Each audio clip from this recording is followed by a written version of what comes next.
Let's make it live. I've invited Brock as well. But yeah, no, sorry. Hi, hello, everyone. Sorry, this is episode 60. And the person I spent 5 minutes in Canva making a thumbnail of Jamie Dykes in it, and Jamie Dykes ain't coming. I'm here. I'm Jamie Dykes Sr. My boy has been beaten by his woman, and so he won't be showing up today. He's black and blue. We're going to take him to a men's shelter today because she's just abusive to him.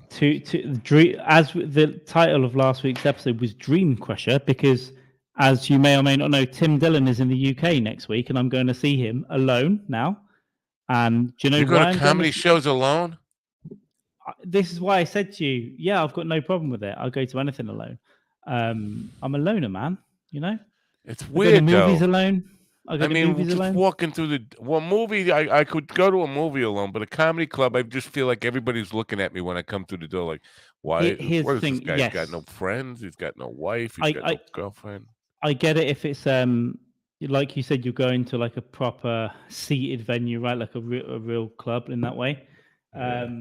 It feels awkward. In fact, when I went to the Comedy Store in 2016, first night I was in the OR, and it's kind of, you can sit alone because it's a really small room. But then the third night, I think I went to the main room, and it's very like, it's a big room. Everyone's out together, and then they go, "Who are you with?" Just me. And then what they did in that room, they just put me on a table, and then every other person that was just them, they threw on our table. So we had a little singles table going on. Wow. Because they will fill it. If stand-up will obviously sell out, so they'll fill the seats. So I don't know how big the tables are in that club. Are they the kind of the Never been individual there. tables? Yeah, I'm scared. Clubs have booths, they have benches, they have 4s, 2s. It's not really a club though. Sony Hall, I think, is a concert hall. Really, it's just more like a theater than a club. Right. Sony Hall, NYC. Yeah, let me take a look at this. Okay, so they go to stanhope.com and then look at tour dates and then the New York City one and click on that. Okay, no, I see it here. It's very similar to It's very similar to a club called the Glee Club, which is a chain in the UK by the look of it. Maybe a bit smaller. I don't know what it seats, but if we just have a look here, Oh, flickering. There we go. Is it flickering for you?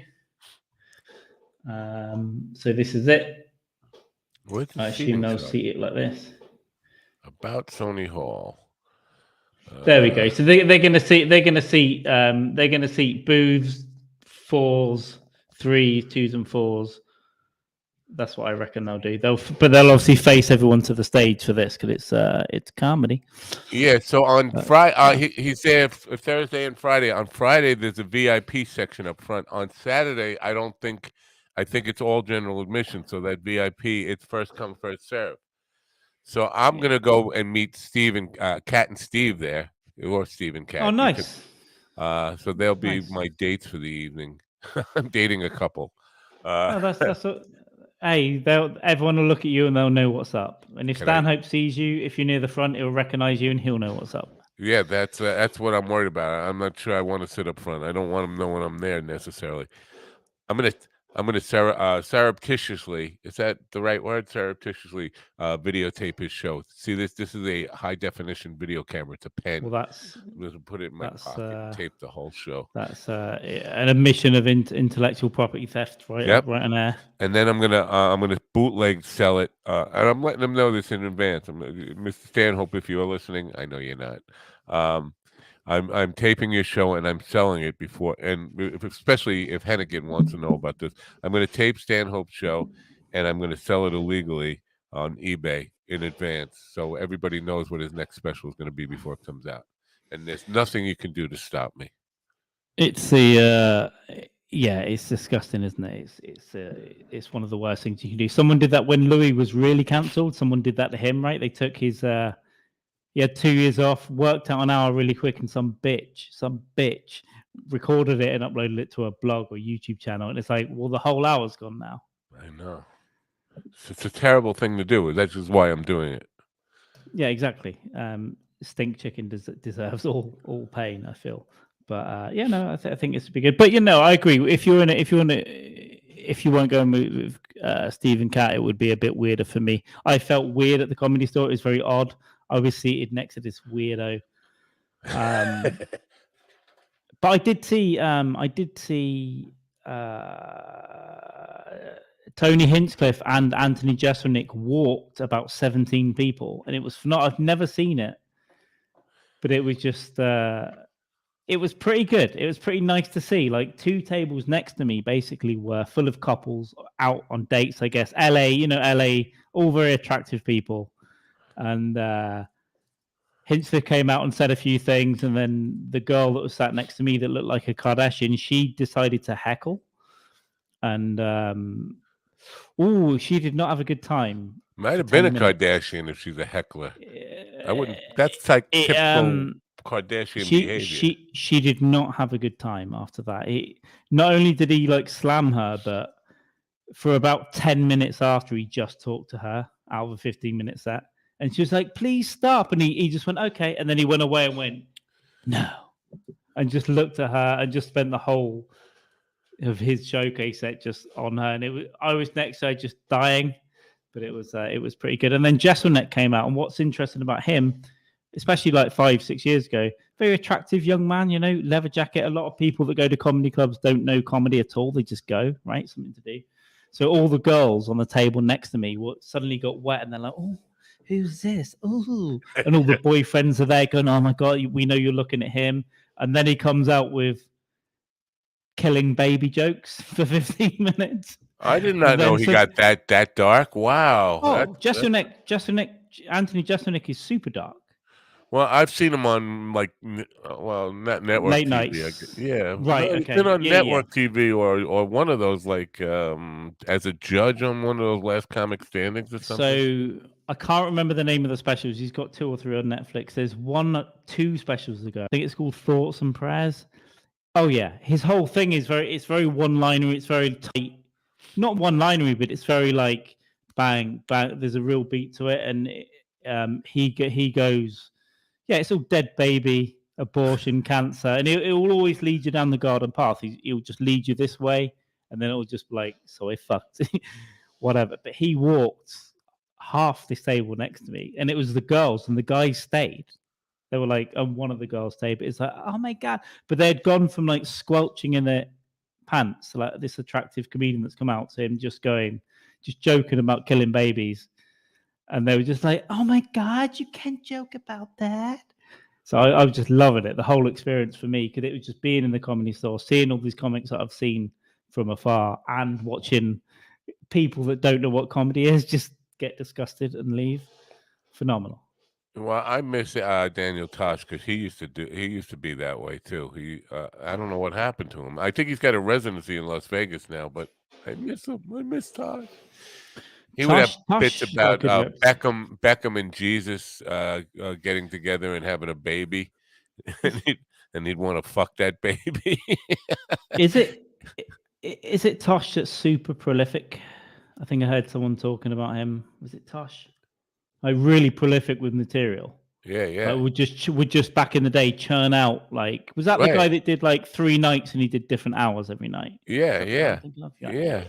And did a show every week, and every week he had different material. And I think he was the main writer on that show, writing an hour every week for himself. Pretty amazing stuff. It's anomalous. For anyone to write that much and to be that funny, it's just anomalous, because most, like Jeselnik talked about it, his thing is 3 to 4 years between specials, because he says he has a year locally in LA at the Comedy Store. He just goes up and does 15 minutes at 3, 4, 5 times a week, 6 times a week. Then he'll do a year in clubs, improvs and all that stuff. Then he'll do a year in theaters, honing it and then making it better, honing it, tightening it, and then he'll record a special. At the end of he's done a year in each level, building it up, and that's super tight. But then you get people like Louis at one point were doing 1 a year and just banging them out, and there's like, there's another one, and I think there were 4 or 5 years in a row where they were just phenomenal as well. I almost want to cancel my show tonight. It's only an hour. I should be able to get through it. It's Terry M. Brown. She's an author about a book explores the tenacity of women. It's just not my thing. I'm running out of steam for these authors, like especially when it's not the kind of book that I would be inclined to pick up for myself. Sunflowers Beneath the Snow is her book, and So I'm sure it's a very good book. I know it takes more work, but why don't you? Because do you get a lot of these people through publicists or something?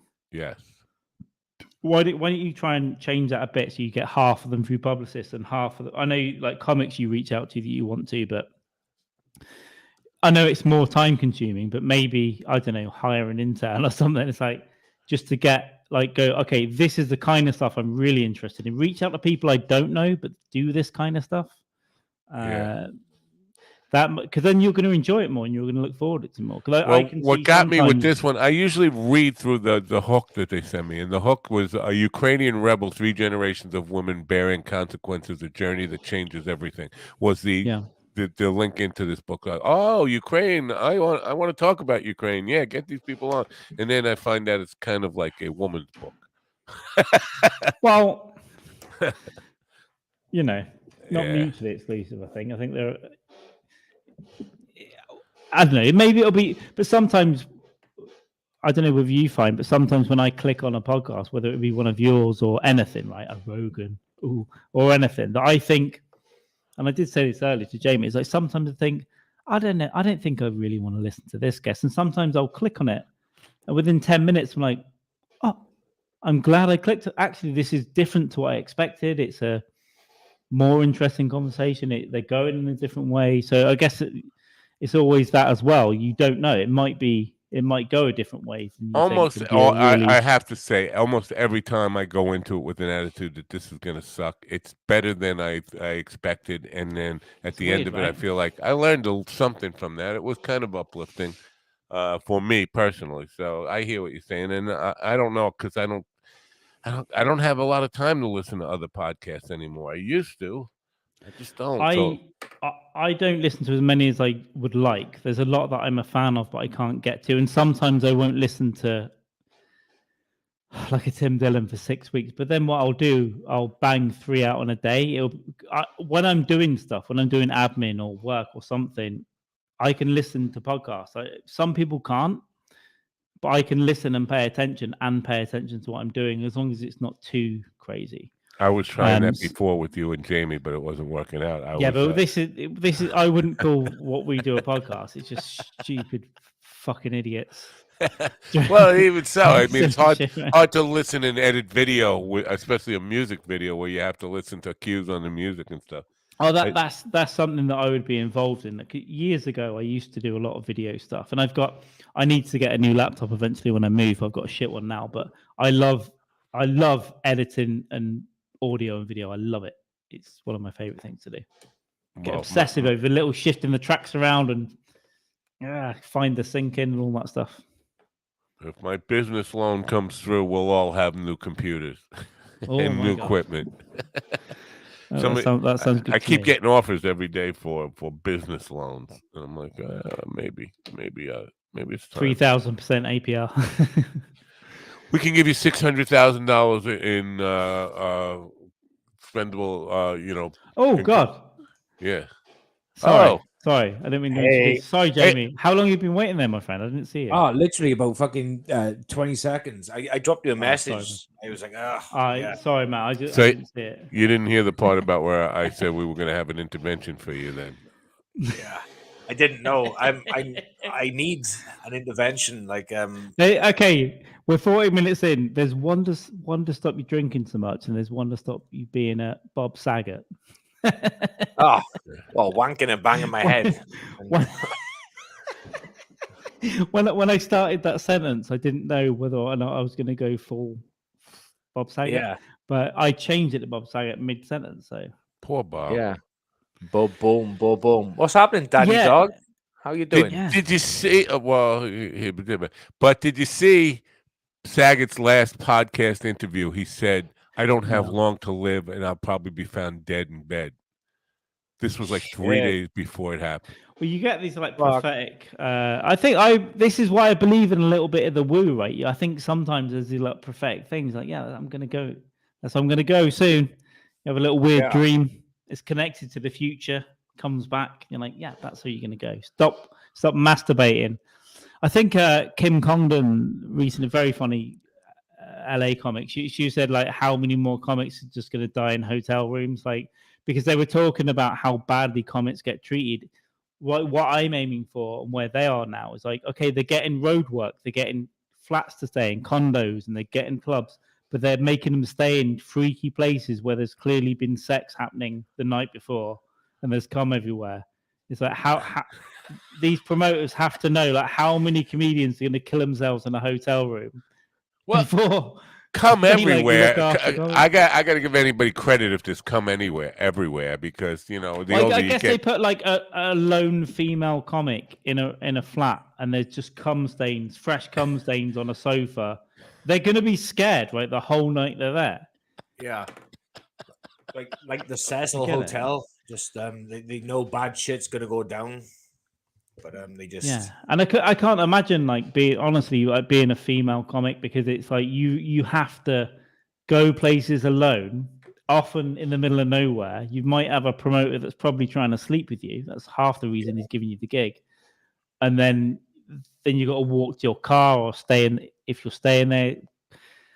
You can stay at my place. I don't know. I get it. I think there's a lot of overreaction to some stuff, but I also get the plight. It must be terrifying. I'm not scared of really being murdered. I'll have to be asleep or drunk, or you have to be a big guy. But I'm not scared of like a 5'7" fat promoter, whereas a skinny 100-pound female comic might be genuinely terrified of being raped in an alley. I don't know. Yeah. I'm generally afraid of being raped in an alley, no matter what size the person is. Oh, I've been there. There's behind where my parents live. There's a small alleyway, and I've walked down that across my life for 30 years, right, to the pubs and stuff. Now, when I go back, because it's so unfamiliar, it's very dark. When I get towards the end, I start running, even though I know there's nothing behind me. I run right now, and I'm fatter and sadder, and it doesn't look good. Yeah.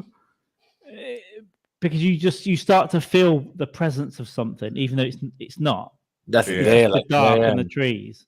Well, that happened to me one time. I was running home because there was this canal that ran alongside of the road my house was on. I was running on the walk by the canal, and like frightened. I had this paranoia in my mind, and a guy was stepping off his boat, and I didn't see him, and I got scared, and I got shocked, and I hit him and knocked him in the canal, and kept running. Wow. He spooked me. So I get it. I was a lot younger then. But yeah. Well, speaking of hotel rooms, though, Michael Hutchins, I wanted to, because you guys are in excess.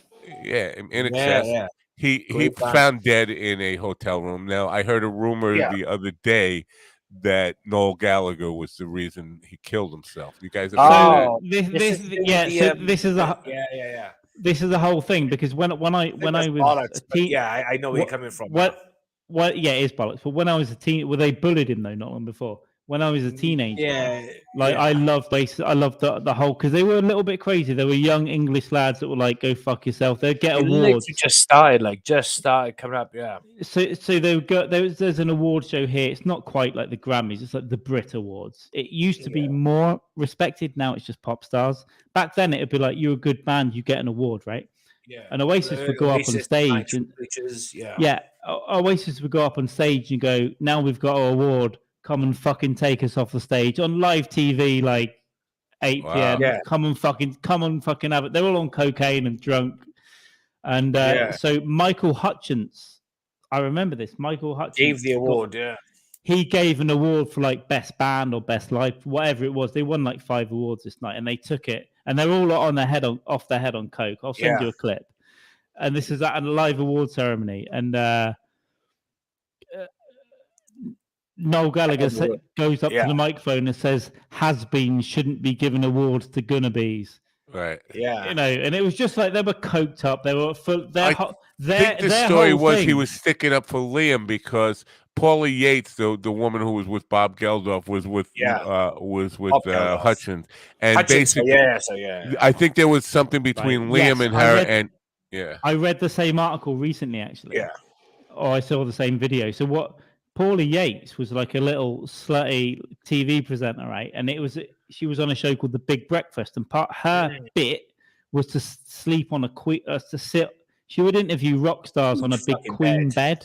Yeah. And that's how she met Michael Hutchins. She interviewed him. They were all she over was each putting other. her legs over him. This was at 9 a.m. on normal TV. They were like and then obviously obviously they started fucking like that time. And yet I read the same thing. There was this whole thing. Liam was fucking. But I think there was something in terms of an undercurrent. But I don't know. You can't blame people. They just coked up young British rock stars that go fuck yourself. Because they were saying stuff like, we're bigger than Jesus. The Beatles said we're bigger than Jesus, but they said we're bigger than the Beatles. It was just like bravado to the press. Yeah. But no one had seen that forever. So there was, in terms of media, though, I mean, they were huge, man. I went to the Nebworth gig in the 90s when I was young. That was my first gig. So who's better, In Excess or Oasis? It's different cheese, isn't it? It's different cheese. I think Oasis are probably a wider reaching band, but I think NXS got a really unique fucking style. What Oasis did was just speak to a working class generation in the 90s. It was just like people who went to the pub just to get drunk, and that's what they did. That was their entire life. That's who they spoke to. Yeah. So it's almost like a football crowd, right? If you go to their gigs, even now when they're solo, it's like a football, sports crowd. Yeah. Why are they solo? They don't like each other? Brothers don't like each other? They haven't spoken in like 13 years, more or less. They fucking hate each other. Yeah, it's a big fucking rivalry. Every now and again, they'll be like, remember in the UK, Manchester, some fucking stadium got blown up when Ariana Grande was doing a gig. Yeah. And they done like a fundraiser for him. And Liam Gallagher performed there, but Noel didn't. But the story is Noel Gallagher was flying elsewhere to do a gig somewhere else. Did a gig in Germany. He was out in Germany, I think. Yeah. And Liam Gallagher was like, oh, yeah, I'm going to do it. But tweeting to his brother saying, oh, fucking, what a dick. He ain't doing it. But yeah, like private engagements. But it's not. Yeah. I don't think it's real hatred. I think it's northern brothers that are like, oh, we're just not talking to each other for 10 years. The way it goes. And they egg each other. At some point, their mum will die, and they'll go to the funeral, and they'll probably do a reunion. They've been offered. I think they've been offered. They've been offered 100 million or something to reform to go and do 7 nights in their birth, and the big brother just goes, no fucking way. No. I'm gonna do a rip off of Lorne Michaels on the Mind Dog on the morning show tomorrow. I think I'll do it. I'm gonna offer Liam and Noel $100 if they will have a reunion on the Mind Dog TV podcast. 100. Yeah, they turned down 150. I think they've turned down 500 million actually. Yeah. So. Lorne Michaels, he offered the Beatles $1,000 to get together on Saturday Night Live originally, and he said, I have the check made out to you, the Beatles. You can split it however you want. If you want to give Ringo less, that's fine. $1,000. And McCartney and Lennon were in a hotel room in New York, and they were thinking about going down there and call. But it is what I suggest you do. I'll send a few links over time. They're very funny people. Like Noel, especially, is very dry funny. If you listen to his interviews, he went after Michael Jackson fucking kids on like it was like because Michael Jackson came to that same Brit Awards dressed as Jesus doing Earth Song and miming And Noel Gallagher went on TV and we went, Michael Jackson to come over here dressed as Jesus after what's all gone on. And I think we know what we're talking about. We're like fucking kids. But this is at 6 p.m. It's, I don't know. They're very funny. It's hard to explain. I get it. They seem both to be John Lennon wannabes to me. But and I'm not saying that in a bad way because I was a John Lennon wannabe too. But by the way, they admit it. Liam named one of his sons Lennon. Oh yeah. And the song "Don't Look Back in Anger," I mean, that is John Imagine. Lennon all over Imagine. it. Yeah, it's Imagine. yeah. It's CNF, right? It's CNF. I'm gonna start a revolution from my bed. That's John Lennon. So, I mean, the bed in and the revolution. There's a whole thing. So T-Rex Get It On is cigarettes and alcohol. Yeah. So, but what Noel come out and said, I stole it. What are you going to do about it? To everyone, he came out as a 28-year-old going, yeah, I stole your riff and I made it better. So, but that was their attitude. They go fuck yourself, sue me. And most people didn't sue them. A couple of people did, and they're like, "You dicks, man! Why did you sue them?" But that's why it works. Then is because their persona and their attitude is simply like fucking face it head on. This is what I've done. What the fuck are you gonna do about it? Like I got no fucking skeleton in my closet because you're the all that. I don't think it won't ever happen again. We've had a few bands over the years that tried, but at the time in the 90s. There was no digital shit, not even Napster. It was CDs, records. And everyone was like they were behaving with the press, but they came along and just took coke and spoke to the press and go, "Yeah, we just taken a load of coke. Why don't you fuck off?" And then they'll have a fight, and it was, you know. I love that. I did not know that about them. Now I'm becoming more of a fan. I was a fan of a few of their songs. You know, of course, the ones I knew: Champagne Supernova, Wonderwall, all those. Don't Look Back in Anger. But I didn't know their full body of work. But now I always liked their work. But now I'm becoming more of a fan just because of this attitude thing. I saw Noel Gallagher in an interview where he said. He asked his daughter who the greatest band was, and she said the Beatles, and he said, "Yeah, that's right." And who's the second best band? And she said Oasis, and he said, "Damn right." Damn right, baby. Literally, it was within the last 10 years. I became a fan of Oasis within the last 10 years. Like, I was there at the beginning. Whatever. They're okay. This is what's wild for both Liam and Noel now, right? And Oasis. So you got Oasis then solo careers for 10 years. When they go off and when they're at gigs now, it's 45, it's 50-year-olds, it's 45-year-olds, it's 40-year-olds, it's 35-year-olds. Then it's 15-year-olds, 18-year-olds, 21-year-olds. So it is literally.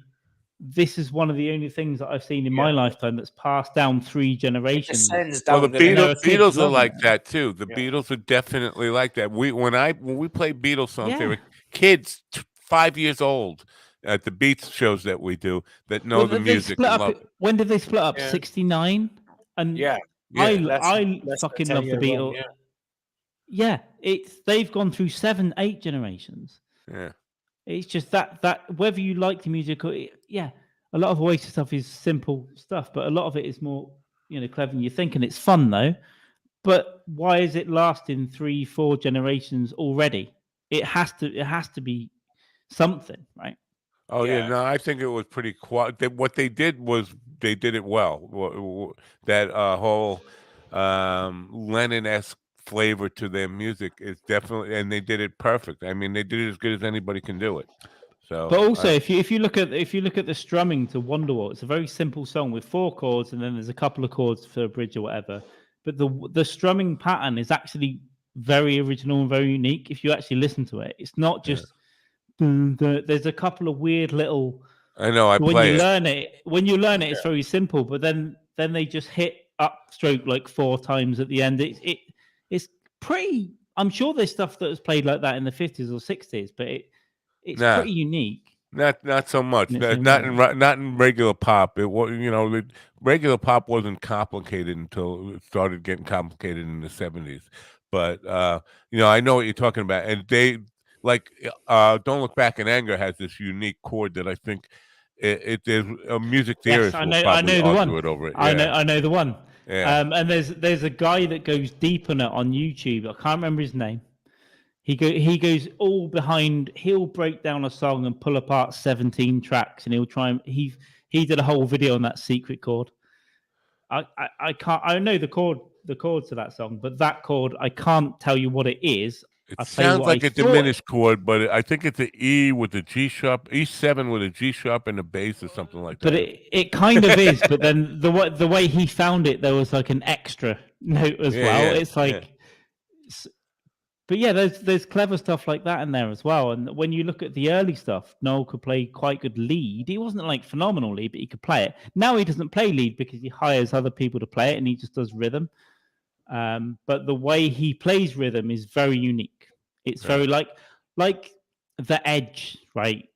Edge I know is it's great. kind of, I know it's effects laden, but he talks about he's got a deformed pinky, Yeah, right? yeah. So he can get to weird little extra notes down, and he's playing it through 20 delays and all the rest of it.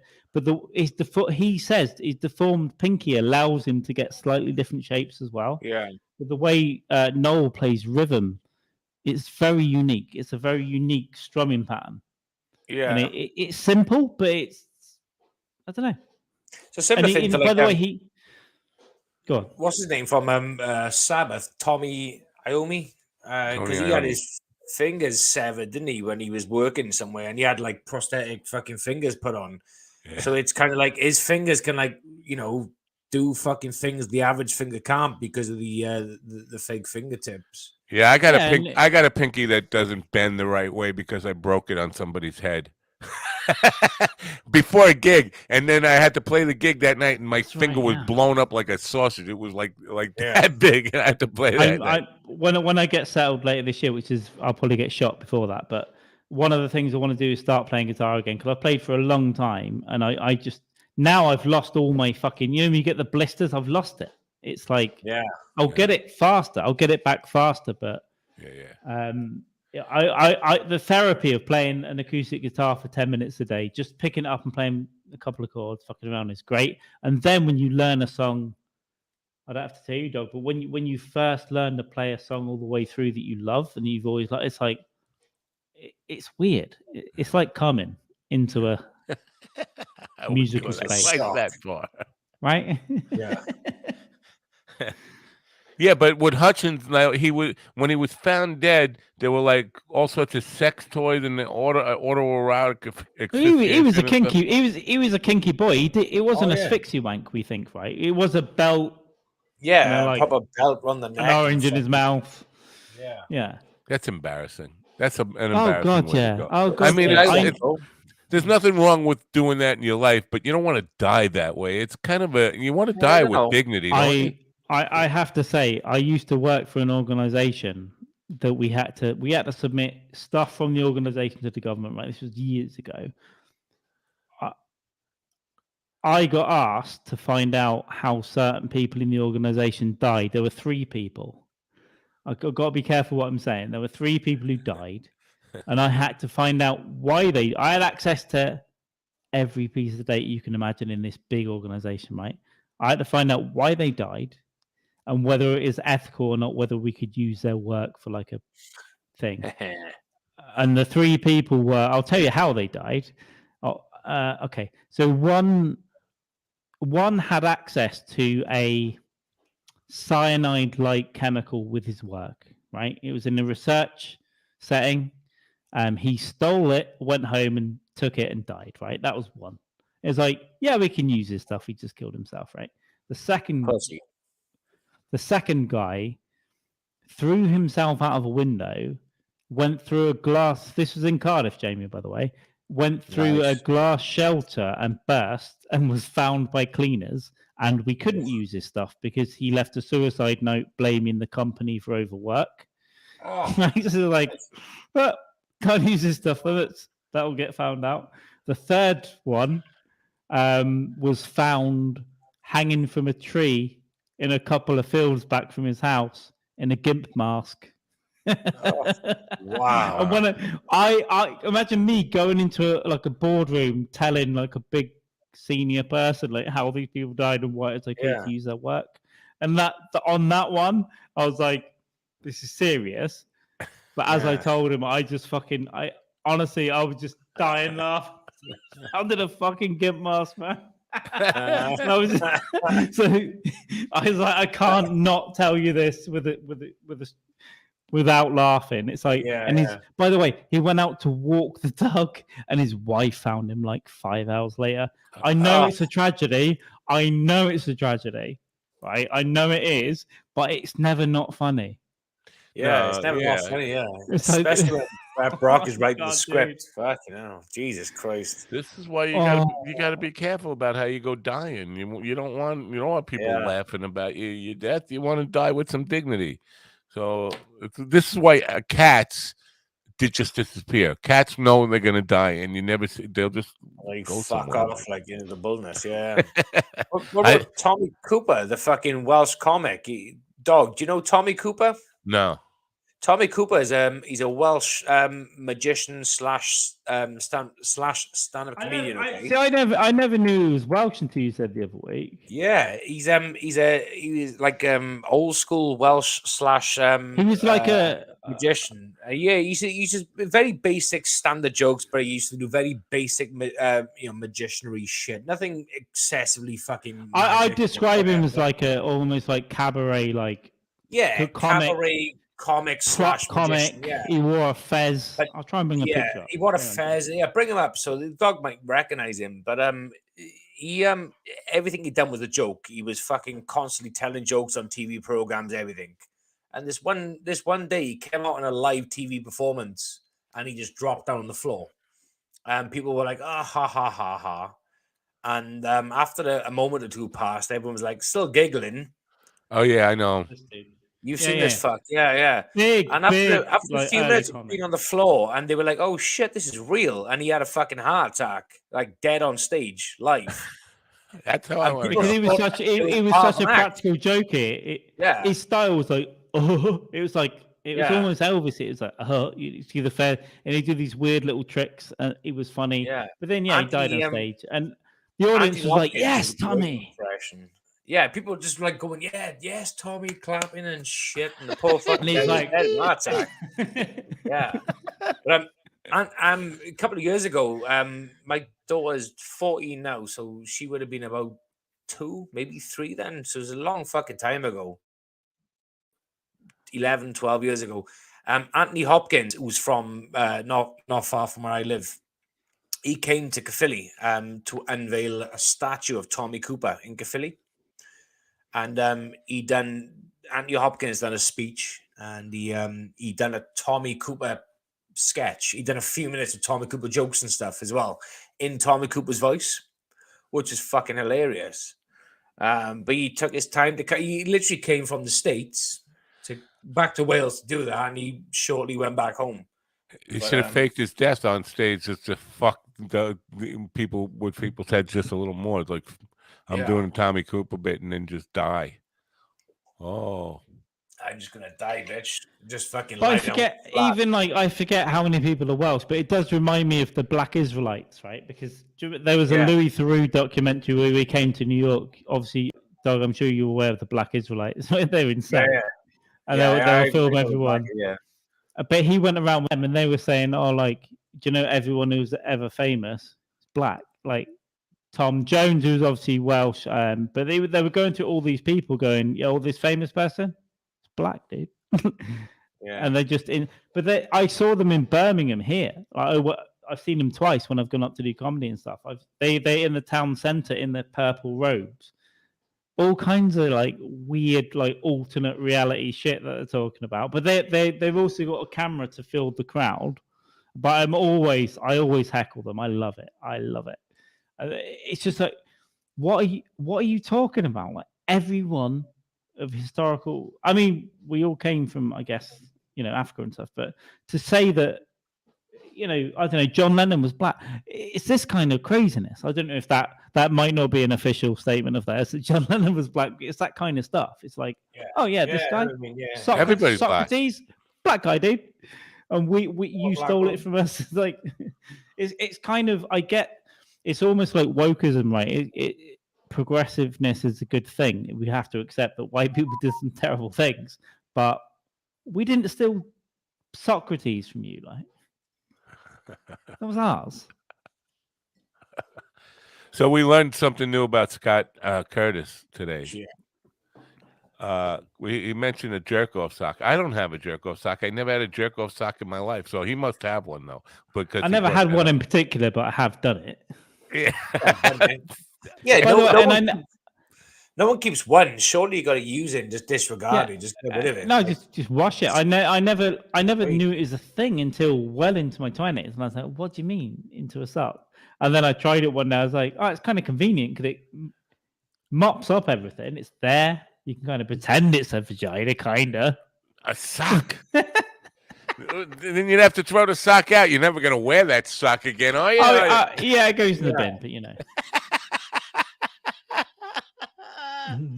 But that's I think that was a Freudian slip by Scott, because I don't think he wanted the whole world to know that he has a jerk off sock, especially his wife, who I just sent that letter to. I cut a little clip out of that and sent it to her. Check your husband's sock drawer, and here's why.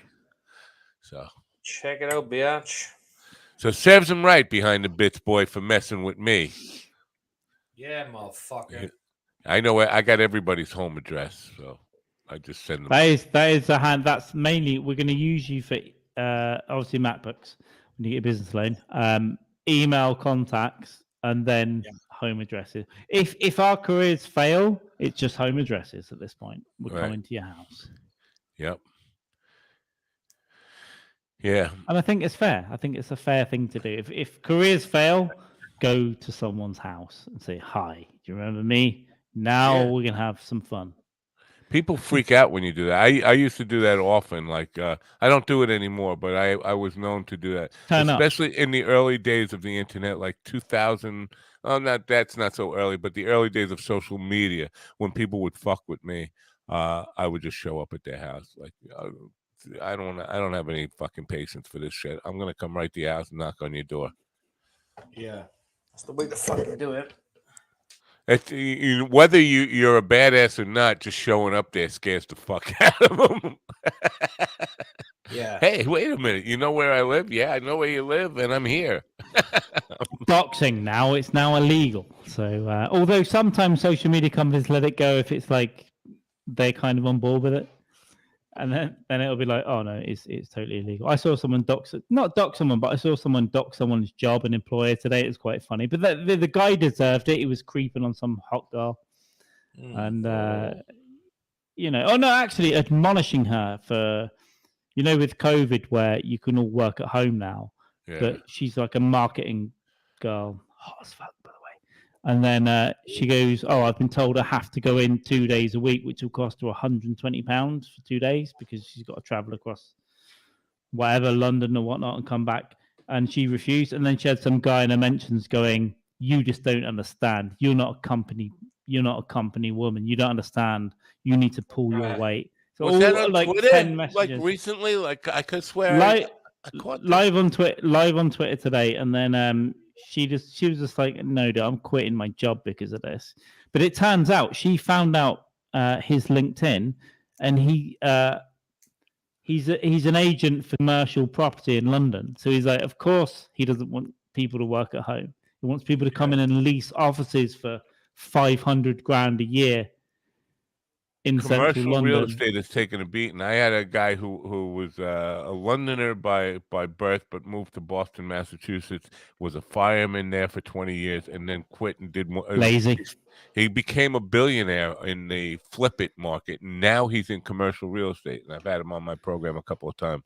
But he talked about how COVID really killed the commercial real estate, and because they never thought malls would go away. They were making billions of dollars off of malls here, and then malls just shut down. A lot of malls here it's a lot different. Like, not many malls have shut down, and in fact what I've heard is London is coming back pretty strong, because there'll always be younger people who want to be in the city and want to get, like, they've got they're making $1 million a year. They want to get a cool office, and it's a smaller place, I guess.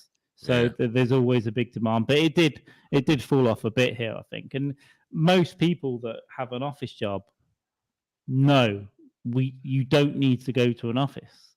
Why should you go to an office? It's stupid. So they can keep tracks on you. They always. Yeah, but even before COVID, I used to want to work from home, and always had problems. Like, yeah, but now it's been 2 years, so people have shown that everyone is just as, if not more, productive from home. So what that gives is more agency to the employee.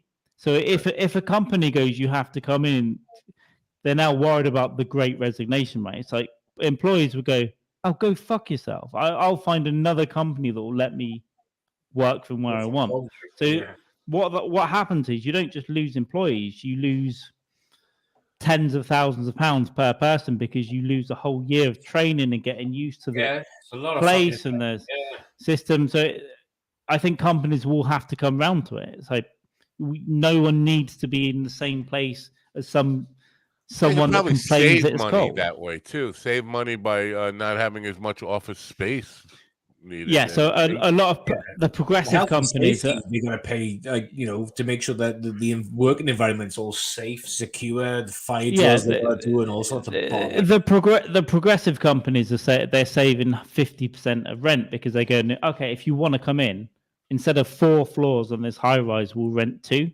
and we'll rotate. These teams come in Monday to Wednesday, you come in Thursday to Friday.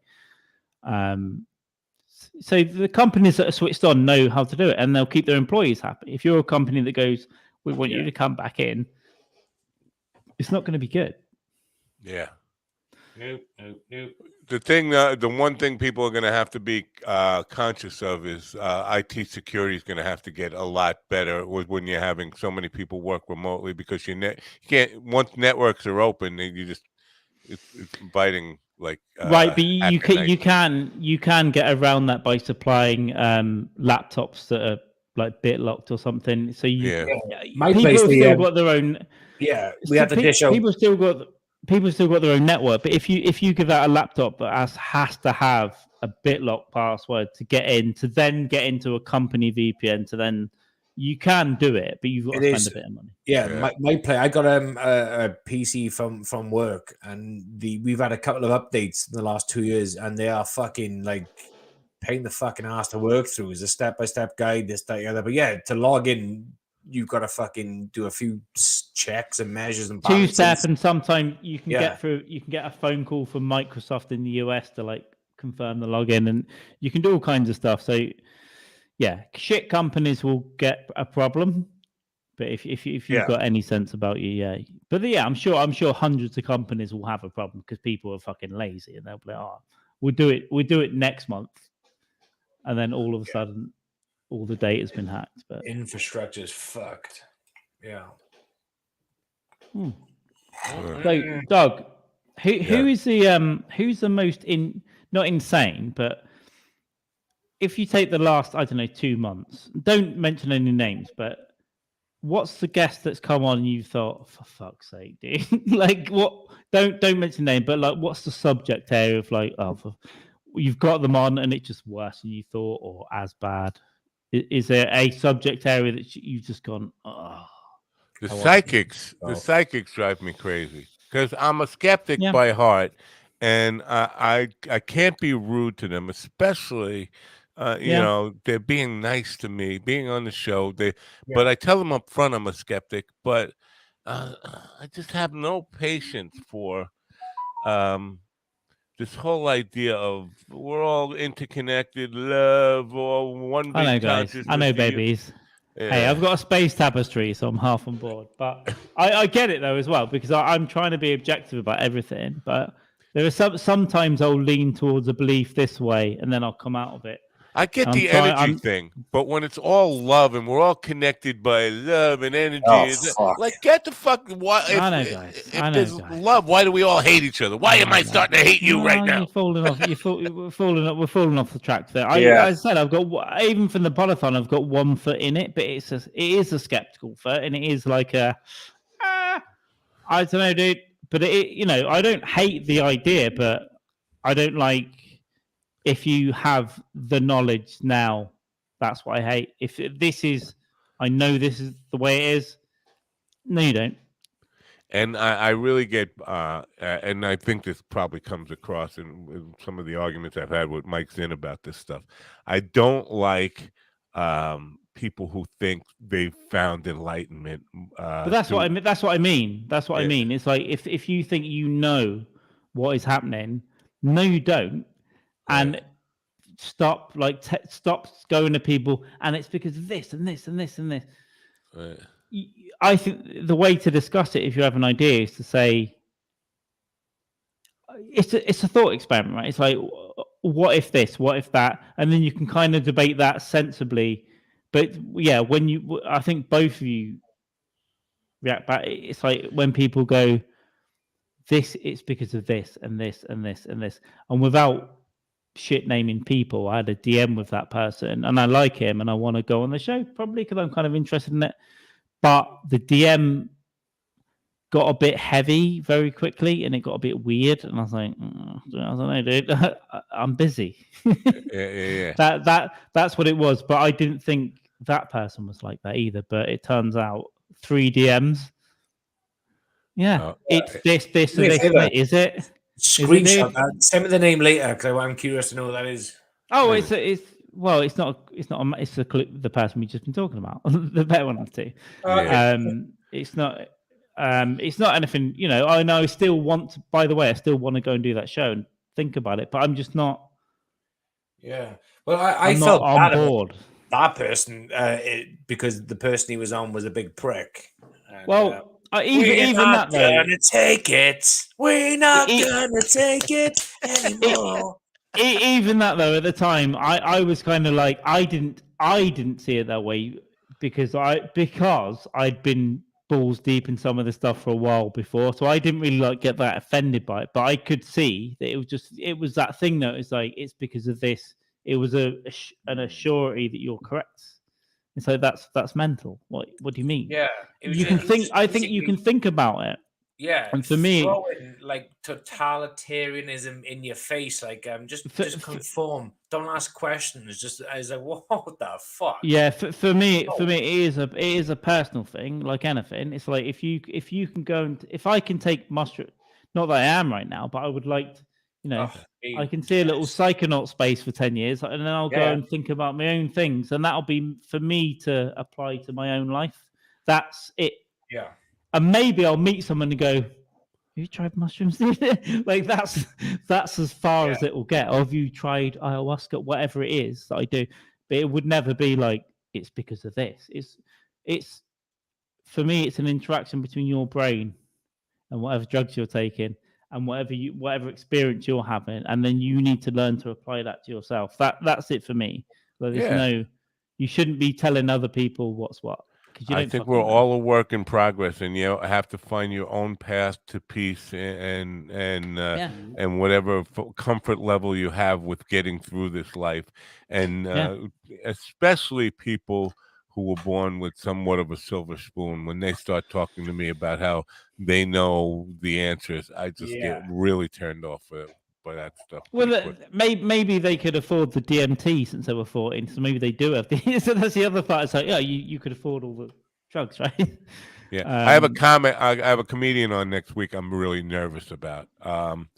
He's a young guy. He considers himself edgy. He's not edgy. He's an open micer, and he was on my Facebook page. One day when I had a cancellation, I said, I need a comedian for tomorrow. I've got a cancellation and nobody on the show tomorrow. I don't want to talk to myself for 2 hours.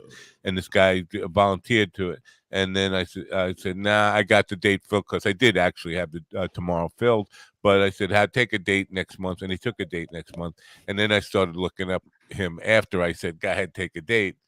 And do that first next time. I should have done. It's my fault. He's an open micer, and he got banned from this one scene. He thinks because he's been too edgy. In some of his jokes, it does like one-liner jokes, and some of them would be considered offensive to anybody who is it's any kind of progressive. Anybody who's not like in the Ku Klux Klan, these jokes would be considered a little bit offensive too. But that doesn't bother me. The guy, I think he got banned because he's an open micer, and he goes up on stage like this and reads the joke. How did the chicken cross the road? Why did the chicken cross the road? To get to the other side. Let me see. Yeah. And like reading it off the phone, like you can't go up on. I don't know. Do you see that guys bringing phones up on stage and reading? I'll do it. I might do it in like a hands or shit, but yeah. I might do it in a roasting, and actually a masses of the circuit have notes, and I will have a notebook, and sometimes it will stay back. Sometimes I might bring it up on stage and I'll throw it to one side.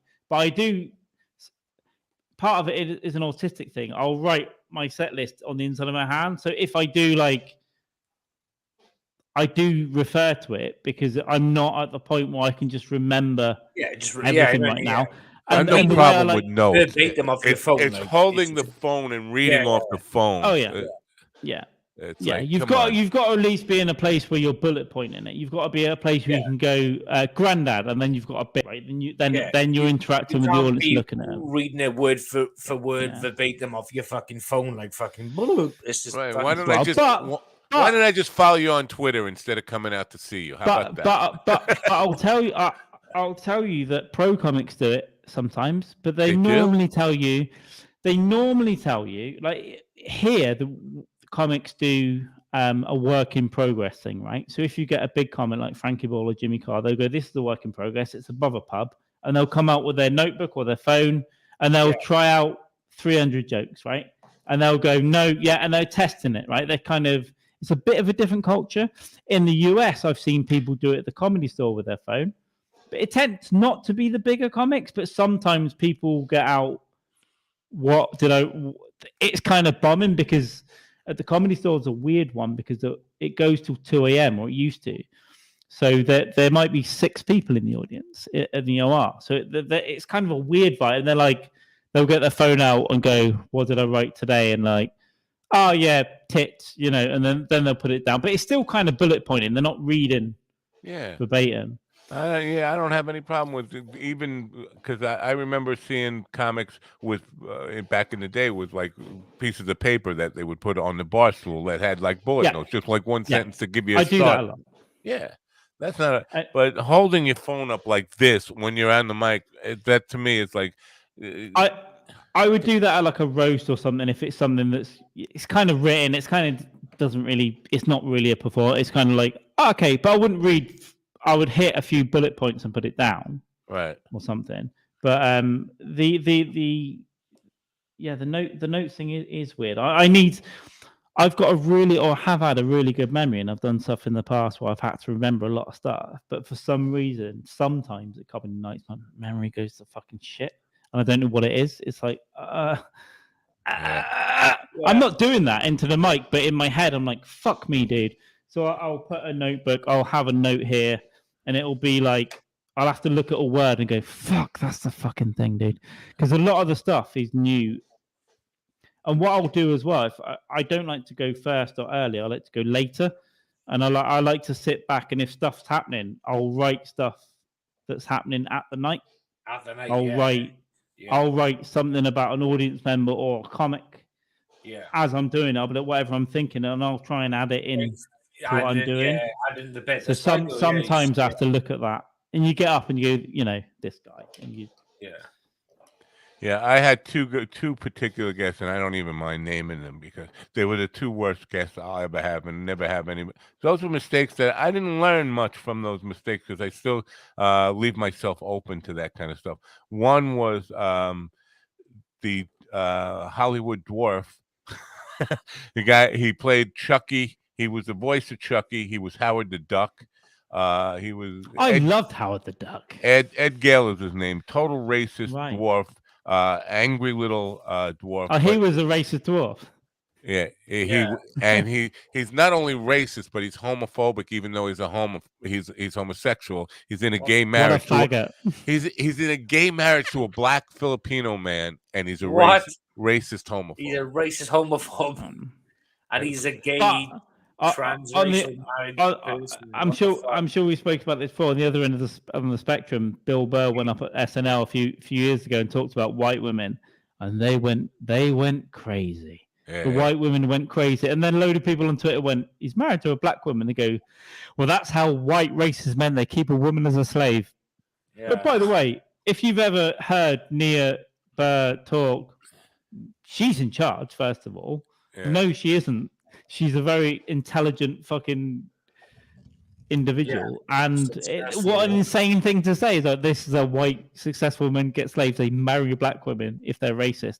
What? Yeah. What are you talking about? But the funny thing, because there is a black Twitter that exists.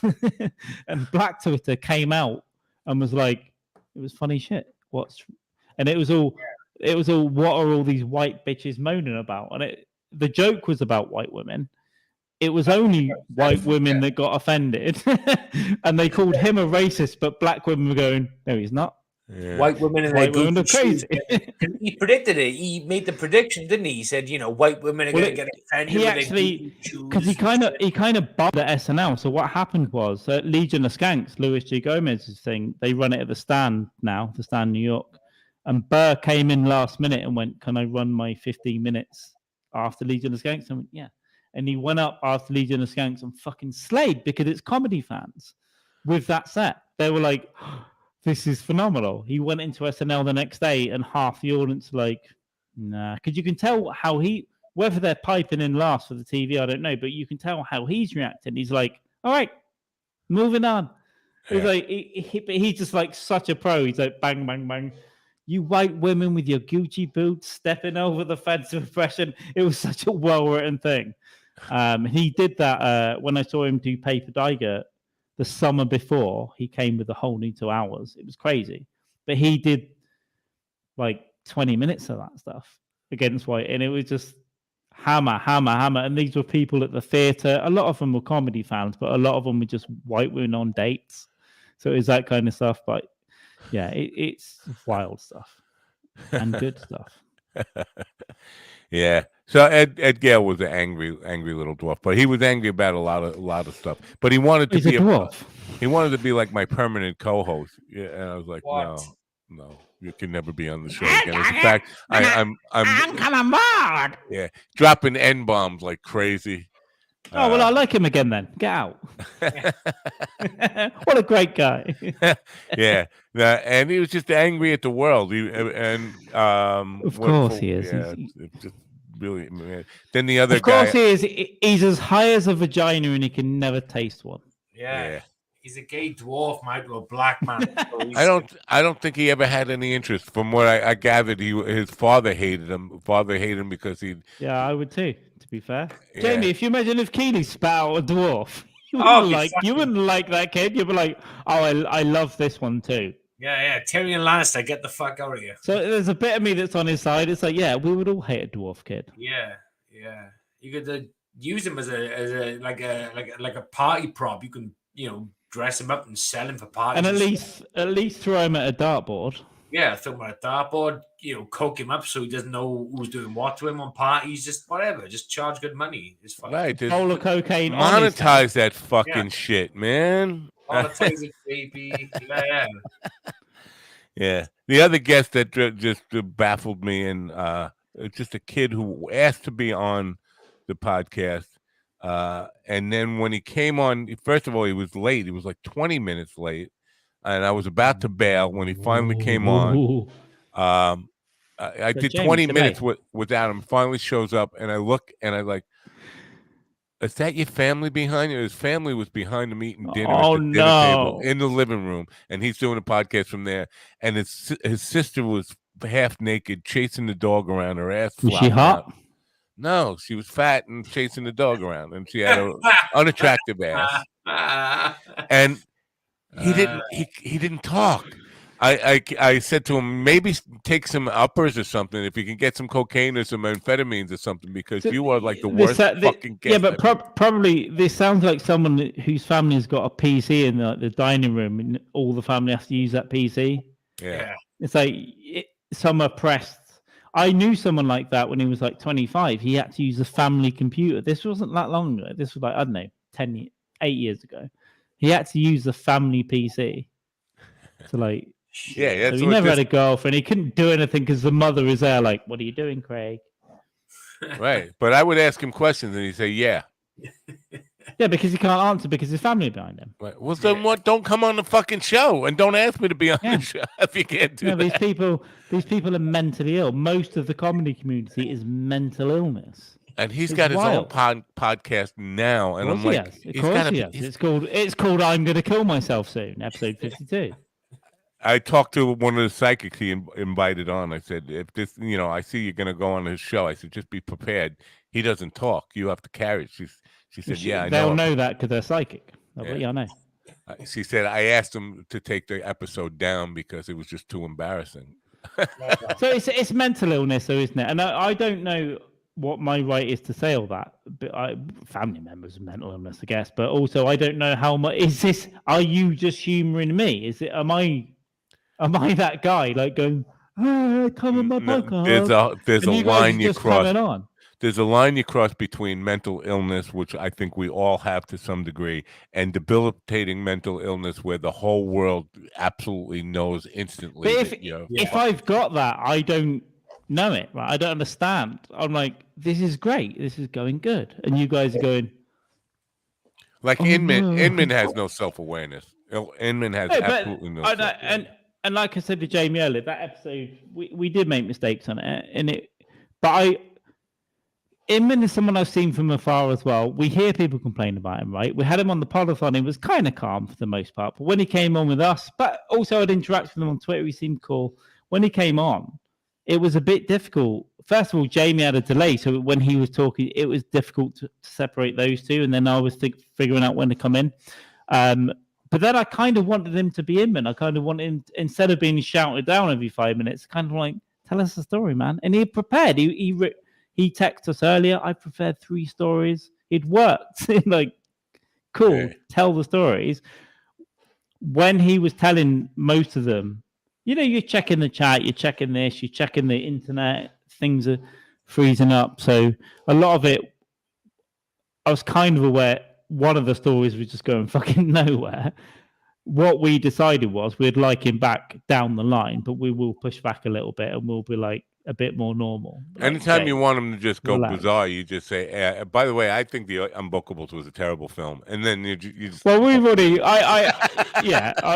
we've already gone the other way. I actually really like it, but it's but I know I can wind. I know the podcast. I know, of course, I can say, hey, James, Brett Erickson just texted me and he said, you're a fucking pussy. Of course, it'd be easy to let him go. Right. But, and then we will push him a little bit next time, but, we don't want to upset people. But no, it was a weird experience. It was like, Inman, it's like, fuck. But also, I was interested in his stories, though. I'm kind of like, I get it. Yeah. Some of his stories are interesting, but it doesn't seem like he has a punchline to any of his stories. Like they never. Yeah, well, I think one of them in particular, and I tried to make a couple of jokes, but you only get 1 or 2 lines, and then he's like, yeah, whatever, right, and anyway, but it's what it's like. But then he's telling interesting stories about meeting Stanhope in 1993, so it's like. Okay, this is interesting stuff for people to listen to that might not be out there. Especially for like me and Carl, who haven't like listened to much of his stories. Like, the dogs probably listen to a lot of them as well. And the problem is the only other people who have him on are his friends, right? And all of his friends constantly shit on him. So I've gotten him on other podcasts. He was on with Pavaramo and Banis. But he even said it's rare, right? It's not often that he goes on other stuff. So he waits for for some reason he's stagnated. He's stuck. Unless Doug Stanhope does something, there is nothing. He's not going to move forward in comedy. I don't know. Is he doing? I assume he's going up at mics and stuff. But he's also been worried about COVID and stuff because he said he's been in for 2 years. So I don't know. It's difficult, isn't it? It's like. Now he's going to mics to work stuff out. Yeah, Stanhope will always let him open because all of his fans know him. He could go up and read the Bible and they'll love Inman. Yeah. Or shit on him or whatever the case may be. So he told you about when he met Stanhope. Did he tell you that Stanhope is actually responsible for his career in a big way? I can't remember. I'd have to go back and watch it. I think he did, didn't he? He did go back I don't recall him saying Stanhope's responsible. I remember him saying like he knew Stanhope before anyone else. Yeah. I knew. Go on, sorry, Doug. What happened was Stanhope won the Seattle Comedy Festival. Yeah, or was it San Francisco? One of those.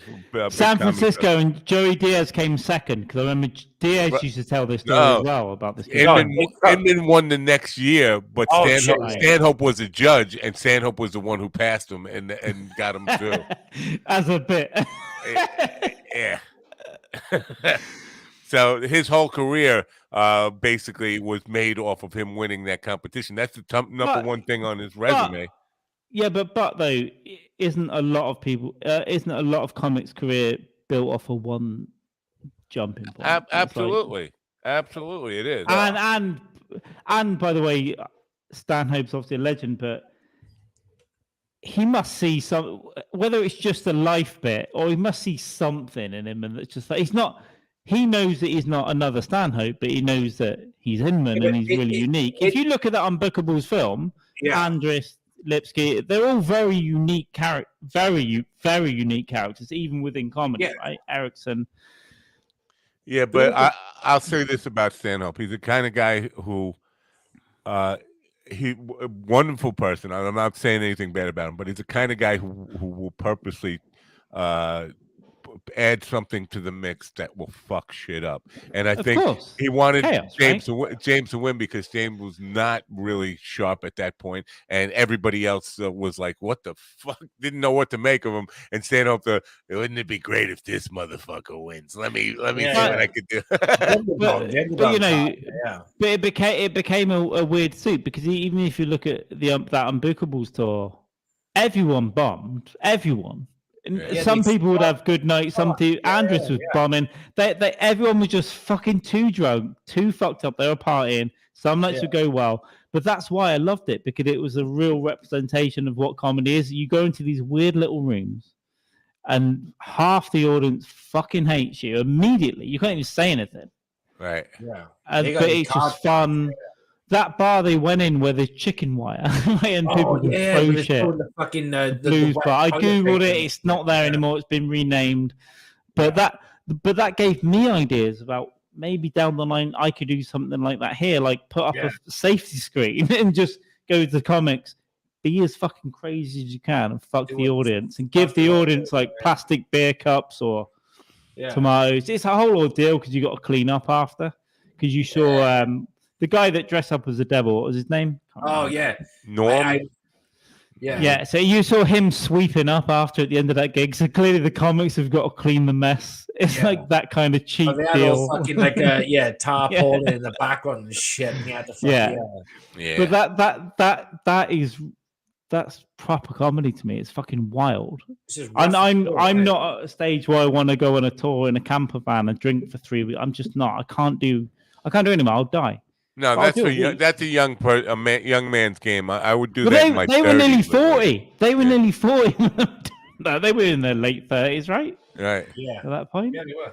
But I'll do it for 5 days or something like that. But then you got to go home and rest. Yeah. No, but you know, it is what it is. I mean, I think that there was a second. Oh, what you see now is a second cut of that movie, which was Inman's guy who cut the movie. And I saw the new version. Jamie watched the old version, I think, on YouTube. But I saw the 2017. No, I watched the original. I watched it on Amazon Prime years ago. I think it was the second cut, but I watched it on YouTube recently again, which is the first. I paid 99 pence for that Amazon 2017 cut. I just buy it, dude. It's like whatever. I didn't know it was on YouTube, but I think that was the new cut. Yeah, so I don't know how different. The guy who did the second cut, Jeff Pearson, was a friend of Inman's, and he wasn't making the same movie. He wanted to do a James Inman documentary. So that's why it's so focused on James, and basically it comes out to come off that way. But the original was far more focused on just the idea of, here's these guys that nobody wants, and we're going to send them into clubs that don't know what to expect and just fuck shit up. And that was, again, that's Stanhope's kind of motive. He loves to see, he loves to fucking put like a trigger, something that's going to blow up the gas station. He's not a terrorist. I'm not saying that. But that I need to watch. I need to watch the original. But yeah, I can maybe see that it's a bit. But some of those scenes were deliberately filmed. Like the conversation with the club owner was they had already done that, and then he just filmed it. Right? It's obviously let's have the conversation on camera now. But it was interesting though when you can tell that Inman got offered the show, and then he has to go and tell the people that are working for him that bully him that they can't play the gig, and then they bully him into going to do another gig. That's funny, and that is because someone goes, "Oh yeah, I've got a better gig down the road," but then when you eventually go to it, it's still a shit gig. It's still there's nothing. And they were oblivious. Brett was, I know when I brought this up to Brett, he was like, holy shit, why didn't anybody ever bring that up before? The key moment, the key contention point between James and all those other guys is that they were going to do the Altercation Comedy Festival and he wasn't invited. He was disinvited by JT. And so he felt like that's disloyal. And it's like, wait a minute. If you go back to the core of the Unbookables, it's club owner saying you can have the gig, but all your friends can't do it. And he was quick to say, sure, I'll do it. So being disloyal. So he's mad at them for doing exactly what he's documented doing in the movie. Yes, yeah. That's a good fucking spot. That's a good shout. Yeah. Yeah. But it's just the egos of comics. It's just the egos of comics, and it's people that everyone wants to try. It's a solo thing. You've got to do it on your own, but you've got to find people as well. But the way, you've got to find people that shit on each other as well, isn't it? It's a tough thing. What I was impressed with though is when the heckler, the big fucking hillbilly heckler, got on stage, and Erickson just got him by the arm, and went, "Get off." Yeah. Erickson's like, "Nope." Like, get off. I was like, yeah, fuck, man, I didn't see Brett as that kind of guy. Like, Sean Rouse was trying to do a bit, wasn't he? And this guy was like, this big guy fucking drunk idiot, and Rouse was hammering him. This guy was like, you take my mother's house. He gets up to come on stage, and Erickson, I thought it was a bouncer at first. Erickson's in a suit. He just comes up, grabs the guy by the arm, and he's like, no, off. Like, it's like, oh, fair play, Brett. Fair play, young Brett. Did you ever see Rouse when he was good? I've seen one. I've seen him on some bits on YouTube, and I've used some of his stuff on fucking Amazon. Clips, and not even as much as Jamie. I became more aware of Rouse when he was doing the Bill Burr ventriloquist thing with Junior Stopka, then when Stanhope talked about him dying, and he called him on stage, and he hung up, and then forgot to call him back, and then he died. So it was like, tragic shit. Yeah. Yeah, the only thing I haven't seen much of him myself. I mean, I think there was a special Jim Norton HBO special. He was on that. But, not a lot of stuff, but high praise for everybody. And Adam Lipke, who used to be my movie critic, who was on once a month, he said Sean Rouse was the best out of all that whole group of comics. Which I find hard to believe. I mean, Rouse is pretty fucking good though. I mean, Rouse was dark, but he had this way of like homing it in, like not to take it he took it far, but he had this way of like containing the energy.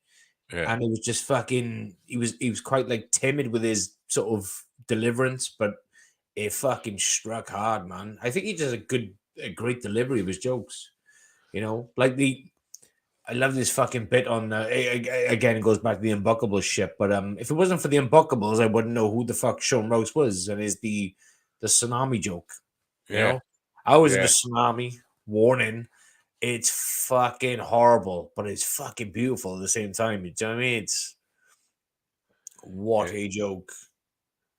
Dee Snider is he's got some video out. I guess we're not going to take it for Ukraine or something. Yeah. Something shit like that going down.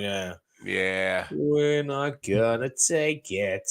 And so somebody gave him some shit about it, like, and some country guy or something. And he was going back and forth. He's one of these guys on Twitter where you can't argue with him. So you can see the apple doesn't fall far from the tree when it comes to being a know-it-all and just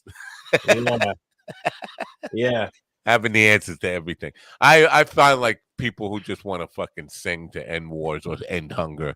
I just think it's got to be a better fucking solution than that by now. Is this the best we can come up with? I'm gonna fucking sing a song to solve all the problems of the world. Yeah. All we are saying is give Dee Snider's son a chance. Oh my God. You back on these guys. Yeah. I got to pop off. I got to get ready for my own. Go. Go Have you got a gig tonight, Doggy? Is it? Oh no, you got a show. Yeah, that's right. I just finished that Well, video, so I gotta get prepared. I'll see you guys Go, later. go. Enjoy. Go, go, Enjoy. go. I hope We'll Brock wrap up jumps soon. on and you get drunk. Probably not. Bucks. We'll wrap up. All right, We'll see wrap up soon. Have See a you, safe. Daddy. Bye. Well, there you go, Jamie. You agreed. You lied to me. You came back, and then everything's fine. Yeah, we're Oh all my good. god! What did you eat for dinner? We had a roast chicken which I cooked earlier, but we had to cook Oh. some chips from scratch with some salads. And I made the futile mistake of having garlic mayo with peri sauce on there, so that's going to really sting my bad tomorrow. COVID. Unbelievable. That sounds unbelievable. I ate pickled onion months a month, big grab bag though. Oh, there we go. So you got all your nutrients in. But yeah, nutrients. But after this, I'll just whack a quick little. Oh my god, my chest! I thought, do you know when you sneeze and your chest hurt? I think it's COVID. I'm gonna die. No, yeah, well, I literally was, the food was just finished off cooking, or the chips or anyway. I was just on the couch, I was just fucking sitting there going, just my eyes are shutting down. And I went for a smoke. I was like, I'm gonna have a smoke. I know because it got longer and longer, and I was like, this ain't happening. But I just sent some tweets out in the hope, and I just sat here and dog popped on. I was like, huh? Let's go. Doggy, oh yeah. I was like, go on. I thought I had my food. I thought I've eaten. I had another little smoke before I come back on, and a drink, and I was like, go on, let's have five. Look what we have here. Look what we have here. Yeah, Hack, if you want to jump on, my friend. Yeah, Hack. I do like a hobbit, and in fact, it runs deep within my family's genetic code. And I wish you would refer to me now as Mr. Bilbo Baggins, please. That's my chosen pronoun is Mr. Bilbo Baggins.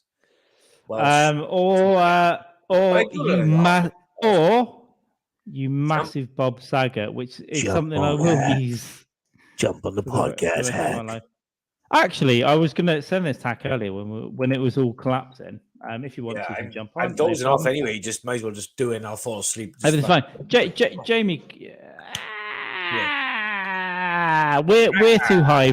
We're also too high in playing games. I'm playing Steal a Tank by Ukrainian farmers. Jamie, can I ask you a question? A personal question. You can ask me several. You haven't been drink. I haven't seen you drink in the last half hour.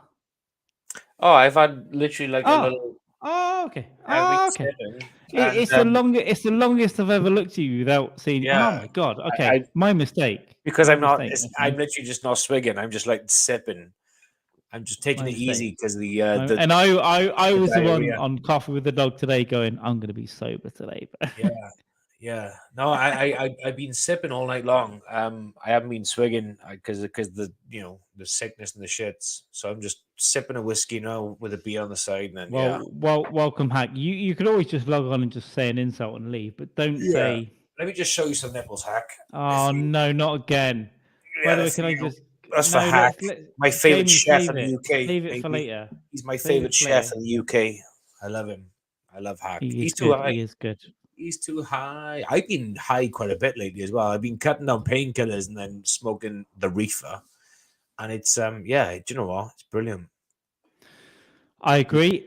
Weed is my future. I'm gonna have to talk to several people that could send me weed and also edibles. Send me some pre-made edibles, send me some recipes. That's my future. Didn't do it for years, and then when I did it, I got whitey because I was drinking too much. But I realized that the beauty is to smoke weed in the daytime, and then 1 or 2 painkillers, and then drink from 4 or 5 p.m. and then you're like laughing, your day's sorted. Then I'm only doing 3 different drugs, so it's fine. Yeah. It's woohoo! And then your day's good. Get through the day. Your 24 hours are sorted. It's like beautiful. It's a beautiful time to be alive. What games are you playing, Hack? What games? It seems very ominous. Could have a confusing wank. By the way, if any idiot does listen to this later, please go to another fat guy cooks on YouTube. Yes. He is a fat guy. Ever. Here's another, and he does cook. So all the things are true. It's not like the Russian Ministry of Misinformation go, skinny guy doesn't cook. Yeah. He is fat. And he cooks and he does confusing wanks to me shirtless, which is fine because I do I would, confusing to be wanks to fair. Carl shirtless.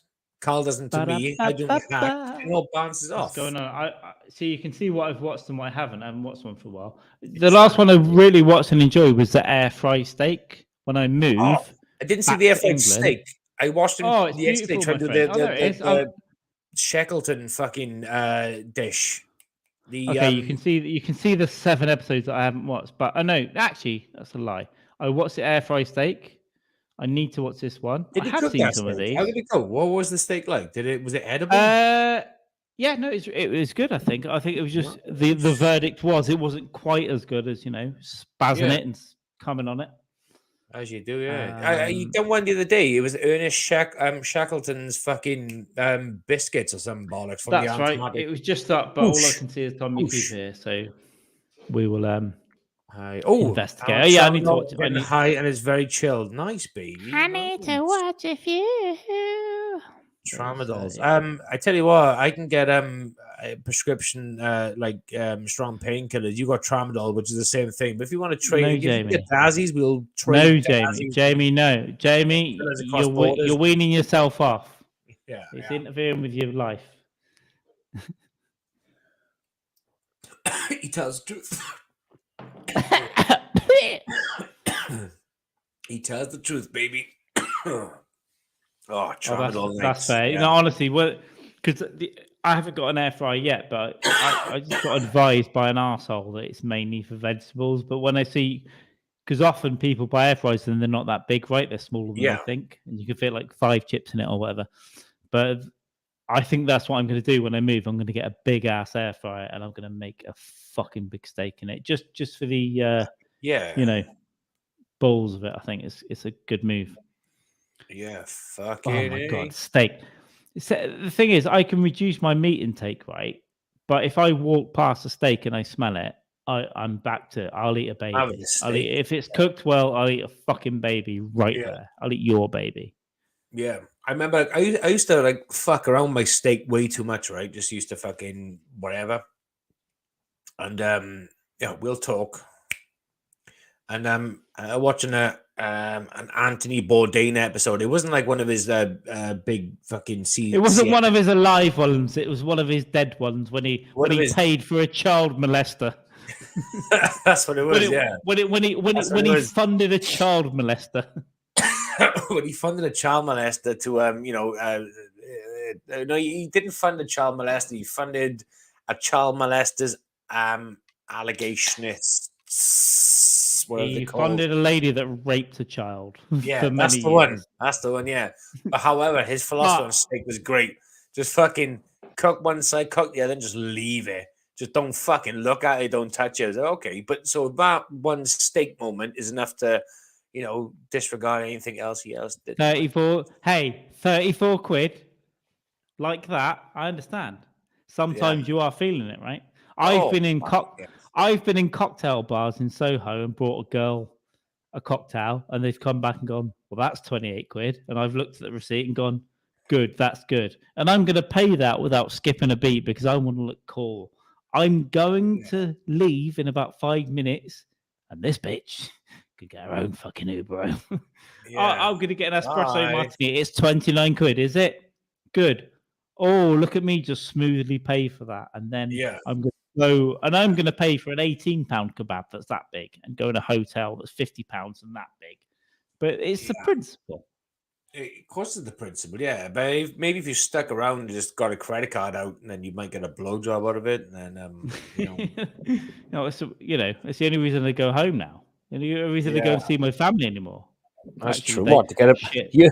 Hang on, do you want to rephrase that sentence? No, it was a joke. It was a joke about my parents sucking me off, but then I realised they do have access to this channel, not the last one. So, I misspoke. Fuck it. Oh, right? dear me, dear me, dear me. Suck me off. You'll be dead soon.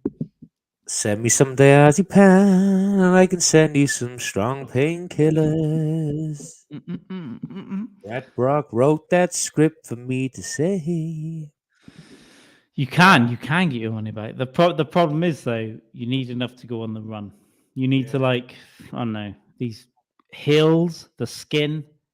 I mean, the human body is worth about 23 quid, right? In weight of things, but then you get perverts Organs to add in, as you get well. heels. You could probably make up $5,000 on a dead body if you really try. Yeah, Maybe you're talking 6, taking 7. kidneys out, livers out, but you've got to be a professional surgeon to remove them all without damaging the organs. Listen, yeah, I think you can get 10 if organs are involved. Yeah, But, if organs involved, yeah, but you've got to learn to dissect them without causing any damage to the organs. Because you just got to meet the right East Asian people, and then they'll dissect it for you, and then we can't like fluff this whole operation up. I mean, if you're gonna do it, you're gonna do it serious. Yeah, we have to go to like school. We have to go to college, university. We have to figure out like dissection and biology. just sell it to the Chinese. Yeah, that's true. That is true. That is very true. Actually, that's that's so true. It can't be untrue. Yeah, it's a fact. It is a fact. I like the fact that hacks commenting all over the place now, because it is pushing out some of these psychopaths that also he's flat out in tramadols. I've only done tramadol a handful of times, and they were like not as good as because they're like a synthetic painkiller, aren't they? They're like a synthetic. I don't know, Jamie. I don't do painkillers. Yeah, okay. I'm judging you for doing painkillers for entertainment. But they're okay. Kelly, they do their job. I can see Kelly and Hack, but there's more people watching, but I can't see it there. But that's all very nice. Yeah, no, I've never really got into painkillers in that way. Like I said, the strongest thing I've taken is like really strong paracetamols for a cancer patient that were high milligrammage. That's good stuff. But I've never like, I'd rather take cocaine. Like I can't.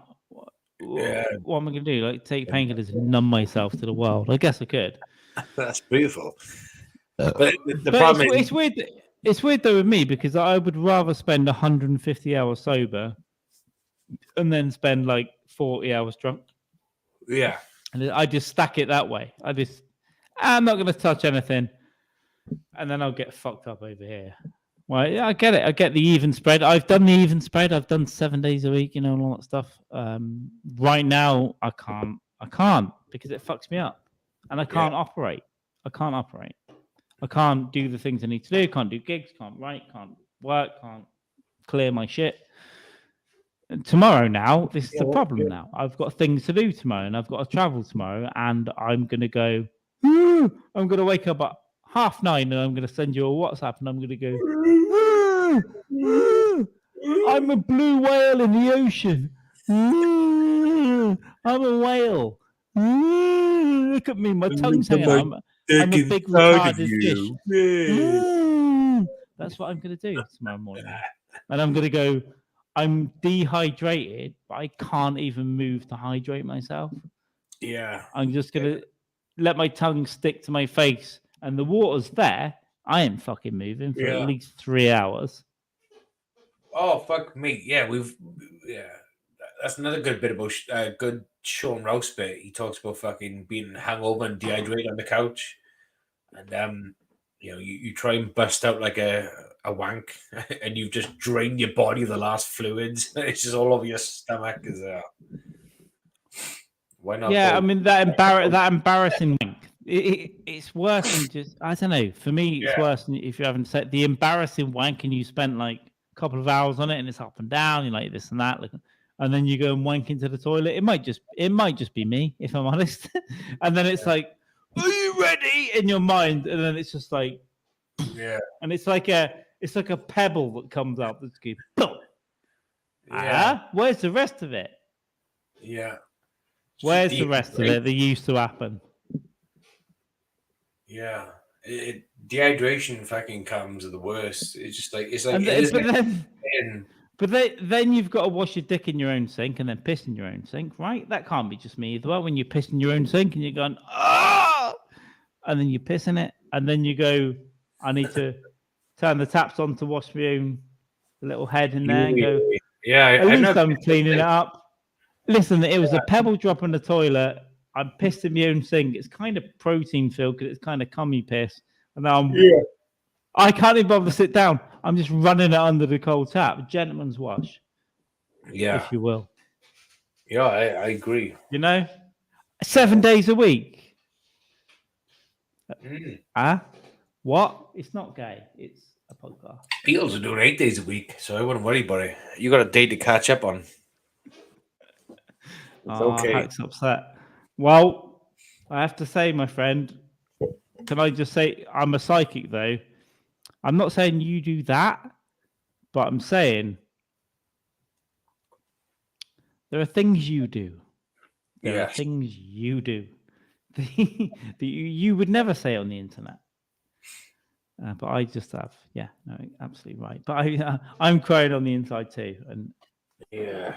if you catch 8 hours into the podcast 2 weeks ago, I was crying on this podcast, going, "Don't talk about my family," because nice you know why? Because I drunk 100 show roast bits as well. That's cool. Yeah, I drunk 100 drinks.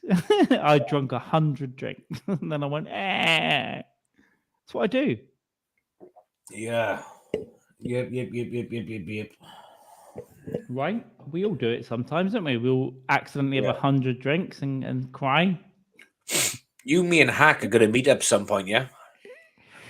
Yeah, we'll have to do that. Let's not arrange that on the podcast, though. But no, we'll just like we'll put it into the subconscious. Or let's sort it out. I mean, let's sort it out for the summer. I think sometime in the summertime. Last summer. We'll get some beers. If we have to go up north, we'll go up north. It's all good. I'll sort it out. Fuck it. Up north. We'll meet up. Yes, my friend. Yeah. I did literally nothing ever. Yeah, well, we all feel. What today? I went on my head. You just want to eat food, go to a bar, and just fucking talk shit. Yeah, food, drinks, talk shit, stay up late, go wild, and go. Look, we can still do it. We're still 18. Yeah. Those girls in the corner, they're looking at us, and for the right reasons, not because when we walk across the bar, our ass cracks are out. No, when we bend over, our bellies hang out. We look like sensible adults. Sweating. They're like, oh, they look like, They go, I like older men, but that's they haven't got BMWs. BMWs, big, massive willies. That was the thing, wasn't it? It was more racist than that when I was at school, but it was the thing that was said. It was big willies. Big willies. Big grey willy. Well, grey, you say?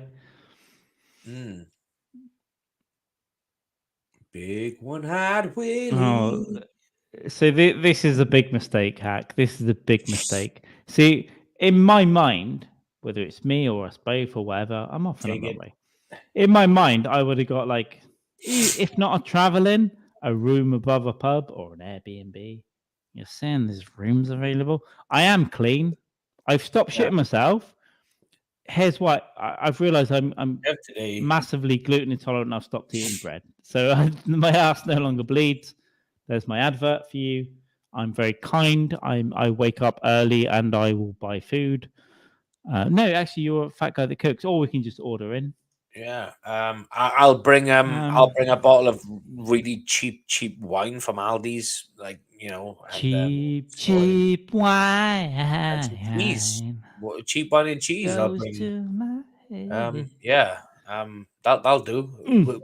We're off up north, baby. Cheap wine and cheese. We get like another fat guy cooked meals. I need to speak to Lynn because he's fucking running the Derby Festival, I think, which I don't know. I need to.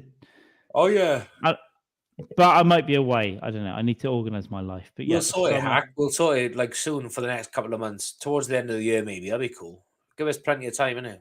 Towards the end. No, I'd say summer. I'd say like June, July, and fuck you. Okay. Yeah. Jamie, at this point, fuck your children and your wife, the Dream Crushers. You're coming out. Oh yeah, I'm coming out. Yeah, I got time to prep. I'll be there, baby. We'll club together. I don't know if you agree with this, Hack. I'll just give Jamie's family money to let him out. Like, just go and get yourself a Chinese and fucking leave him alone so he can follow his dreams instead of crushing him all the time. Right? Dream Crushers. Dream Crusher. No, I am man. generally going to send a package to your house. It's just full of Dream Crusher merch, like T-shirts, hats, shot glasses. I'm going to do it. You might think I'm joking. I'm going to do it. I don't know whether it's now or in 3 months. One day, that bitch next door that's got a brain hemorrhage. She's going to take in a package for you, and it's going to be full of. It's going to be full of Dream Crusher merch, which your wife can wear because she's a Dream Crusher, and your children can wear because they crush your dreams. Yeah. Oh my god, that's hilarious. I love your callbacks. Your callbacks class. Brilliant. Actually, to be honest with you, Andy, you'll probably Jamie doesn't do coke, but also you'll probably get better. I can get coke from Bristol, but you'll probably get better coke from up there. I'll pay for coke. We'll come up and buy coke. Jamie can bring weed. We'll sort the coke out between us, and then we'll all get a load of booze. I bring the weed and the painkillers. Oh, we're gonna snort coke, code them off, and dinner plate in the garden. Don't do coke or hasn't done coke in a long time. Yeah, and we'll all do coke. We can make exceptions. We can make exceptions. Okay, so pre-drinks, cocaine, weed, dinner, drinks, go out, painkillers in the morning, more drugs, alcohol, and then. By the way, if you want to film a show the next day, I'll hold the camera. We can do different shots. We can shake your hands. Oh, don't mention that we're there. We'll all just be like holding the camera, shaking away. Yeah, we could do a 2-night with a 2-night another Fat Guy Cooks podcast Matt crossover, and we'll just all fucking like. And we'll just pretend we're or the takeaway. We just pretend that we cooked it. It'd be fun, and we someone can bring drugs. I'm not going to say who for. We're all going to get and bring and buy drugs. Whatever happens, by the end of the night, there's just going to be a lot of drugs. Yeah. And caffeine is a drug, so that too. Coffee. That's what I mean. Tea. Booze. Tea. Weed, coke. Kemen.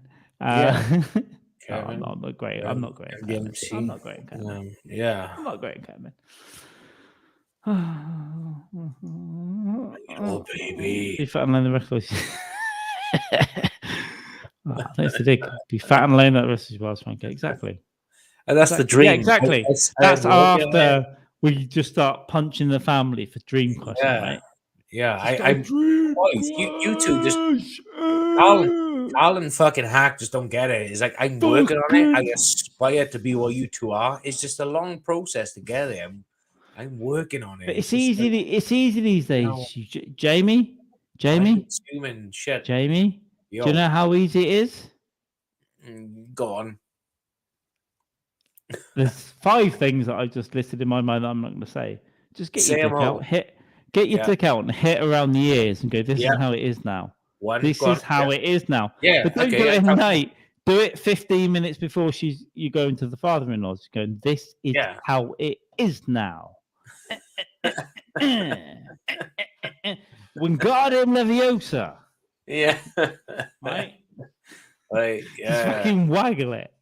Yeah. And then just go, what are you going to do? It ain't that big, though, to do that, but okay. I like the... And then you're just going to go, but you can just go Wingardium Leviosa. And then she's she's going to get Larry. And then you go, I'm defending myself. And then just fucking nutter. And then the Dream Crusher is crushed. Yeah. We're off on the pool in up the north. At the north. Jaeger bombs all round. Jaeger bombs, big bag of coke, and prescription painkillers in the back. Family is but a memory. We're all good to go. Yeah, got it. Ideas, man, innit? Ideas, man. Ooh. Yeah, I like where you're going. Yeah, you and Hack are like my guardian angels. This is like watching what's that Christmas film, Black and White with Jon Stewart and it's called something Christmas, White Christmas, Beautiful Christmas.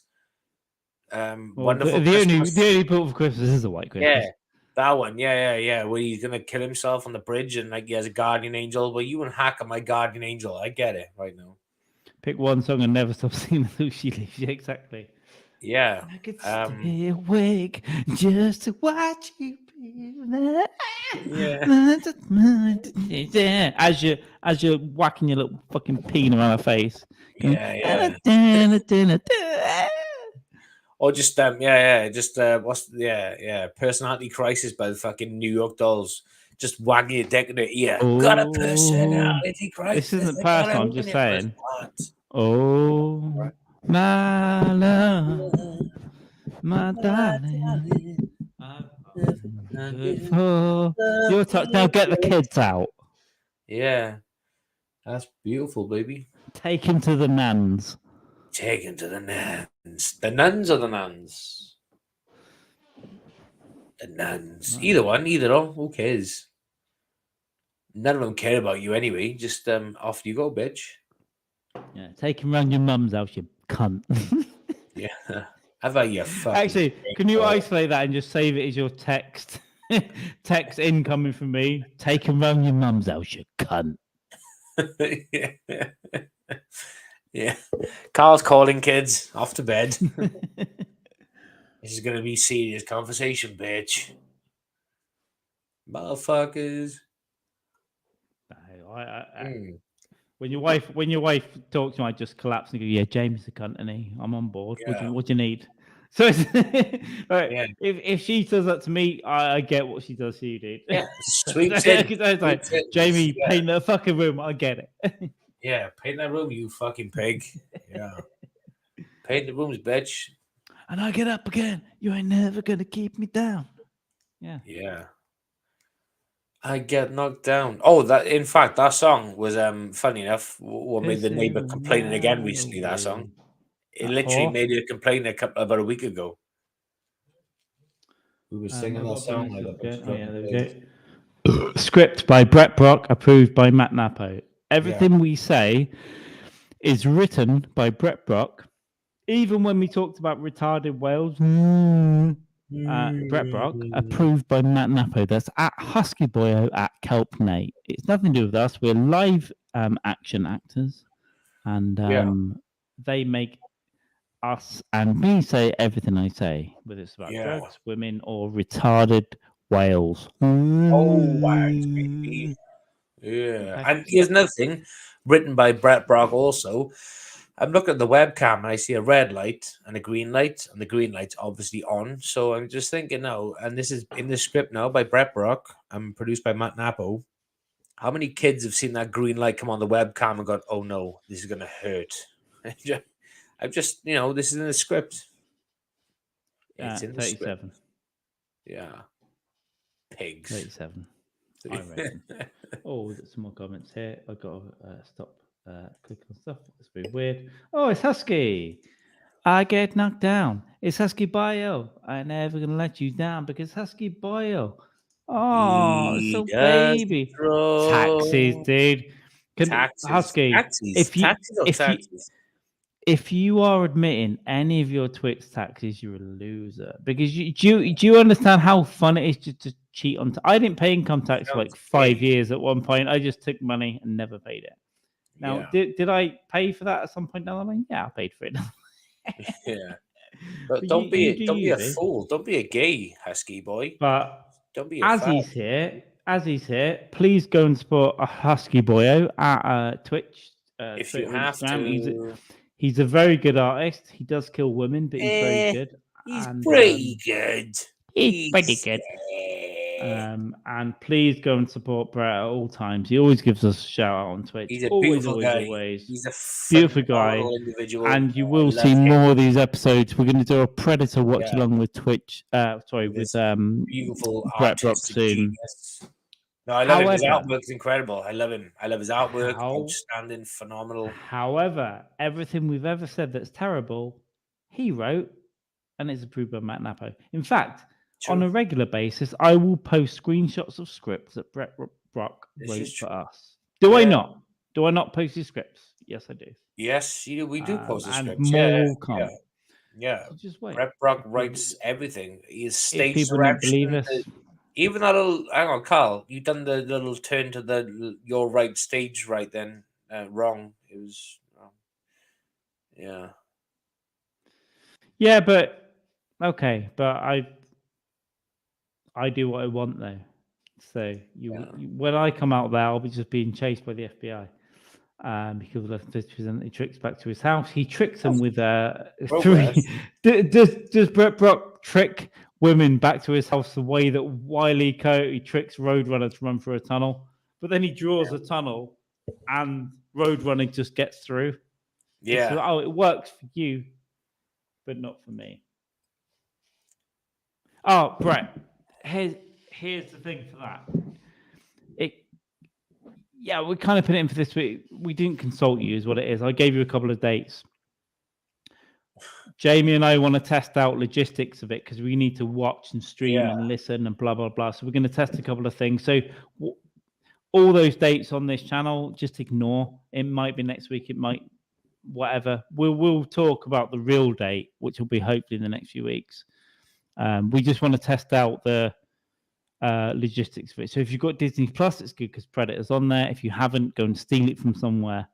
See if I'm your neighbor's kid or something. Just next week I'll be on a different internet, so I've got to test the streaming quality of all that shit. So yeah, very soon we'll do a Predator watch along, and it'll be us three. So that's why, Brett. It's not. I've done it to a couple of other friends as well. I've just pushed the podcast over because I haven't organised it exactly. It ain't personal, brother. It's business. Yeah, we just fucking around with dates right now. But yeah, bro, you, me, and cheers, Brock. Hack. Take care, my friend. Bye-bye. Cheers, Princess. Speak soon. Yeah.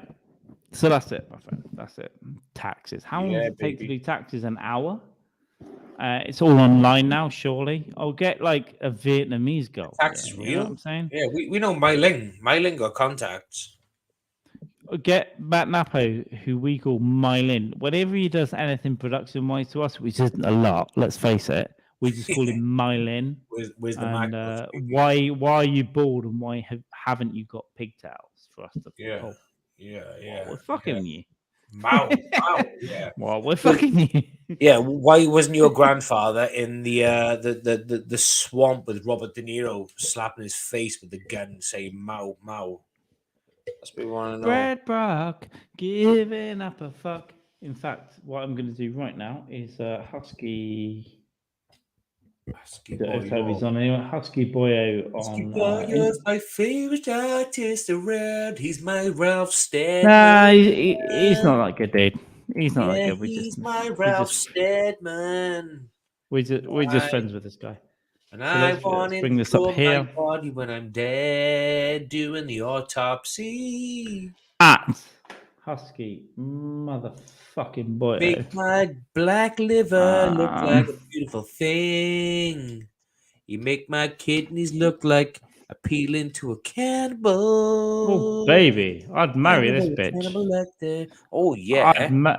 Let's have a look. Oh, my God. Look at I'd marry this bitch right now. Wow. That's incredible. Anyway, yeah. There's Bukowski, there's Belushi, Blazing Saddles. Yeah. Oh yeah. The thing is, I've missed 4 or 5 of these recently, and it Big Trouble in Little China. Yeah, Shining stuff. Big Trouble in Little China. Yeah. Brett, I know you did yourself on the iPad. How about this? I know it's another idea you're not going to listen to. How about drawing people in this setup? Like, do something of this. Even if you draw a big dick as you, it's fine. If it works. He's a big dick. Of course he is. This is the one. When I didn't really know Brett that well, right before the podathon, I think, or around that time, I fell in love with this picture. I was like, oh my God. Yeah. Okay, that's a great ass. It's a great ass. That's a great ass. Al Pacino Heat. Oh, fucking yes. That's okay. One more. Yeah. Oh, shit. Oh dear God. Okay. Incredible. Yeah, I've seen it before, but it's just like every time it's just wow. That's a woman of your dreams. It's just Pimp my word. That's right. Pimp my word, you motherfuckers. Brett, as the only 2 black guys you know, we'll pimp your work, bitch. Yeah. Yo, for shizzle my nizzle. Nizzle, shizzle, let's not pizzle, fizzle. What? Mofo. I'd take your wife, take her for the steak and a knife. Shaking my dizzle, my hizzle, my bizzle, bitch. You know what I'm saying? G. Good. Mofo. Good. Yeah, we need to get everything Brett going. At some point, here's another idea we should talk to you about this personally. Obviously, movie watches want regular, even if it's monthly or 6 weeks or 2 months, whatever we figure out, right? Yeah. Well, to do something art related. So this was an idea that we had a while ago, and we will ask you on air. It's fine if you didn't want to, but you look bad. How about one night we just have a podcast, like the three of us. We just chill. We just chill out. But the twist is, me and Jamie are drawing a picture that you set us. You DM us like a whatever, and we do the drawing. Oh, And we're not showing the drawing on camera. It's not like a whatever. Fancy We're just chatting. And by the end of the Sketch. podcast, we've got to hold up our sketch of the character that you set us. Yeah. That'd be fun. I don't know. I mean, it's going to look retarded because I can't draw. Yeah. I can draw. I Yeah, can draw good, George. We'll just chat about whatever for like 2-3 hours, and then me and Jamie will sketch. And we're not going to say anything. We're just going, oh, great. Yeah. How are the dogs, dude? And then we're doing art. And then at the end, we'll just spend a while doodling and seeing how untalented other people are. That might be interesting as well. How untalented, but he's also going to bring our extreme autism as well. We are going to be geniuses or completely bad. I got to put my money on completely bad, to be honest with you. Yeah, it's not going to be. It's not going to. I can tell to the rabbits, George. Do you know what? I've lost my pen for notes, so I can't make notes. But we've talked about here it is. We've talked about it before. Here we go. It's on the internet anyway. It's on the internet. We can figure out what this is. Me, J, draw, BJ, over, pod, CBJ. Judges. Yeah, the notes are wild tonight, as always. If I look back at that notebook, it'll be like Einstein, retard, whale, draw. But, you know. Mega Markle's unborn child. Mega Markle, long boy, trippy. Markle. Yeah. Lager. Do you remember when William and Meghan were expecting their second child for the second time? I know. I've given up. I remember when they pretended that. Harry and Markle, you mean? I remember when they pretended that. Harry, yeah. I remember when they pretended that William's wife's sister was hot. When they pretended she had a nice ass, and they put it on the sun and go, "Look at her ass." She's like, "No, it's just an ass." Average skinny white ass bitch. Markle is obviously a very, very attractive young lady, but then I never. Yeah, never wanted to apply any of them. That's because you're a racist. She's never, don't like black women. That's fine. It is, yeah. That's what it is, yeah. Oh no, that was a joke. Yeah, Harry and Meghan, because I had a joke which didn't go down well because it was on Zoom. It was because she lost the baby, she had a miscarriage, and it was a second kid. And I said, "Oh, remember when they were expecting this second child for the second time?" I do. So, yeah. It was love a bit of roll bashing. It sounded good at the time, but literally because it was like an online. It was like a Zoom gig. It just was like flat. It was like, what? I was like, is this funny or is it just completely fucking no one can hear me? That's what it was like.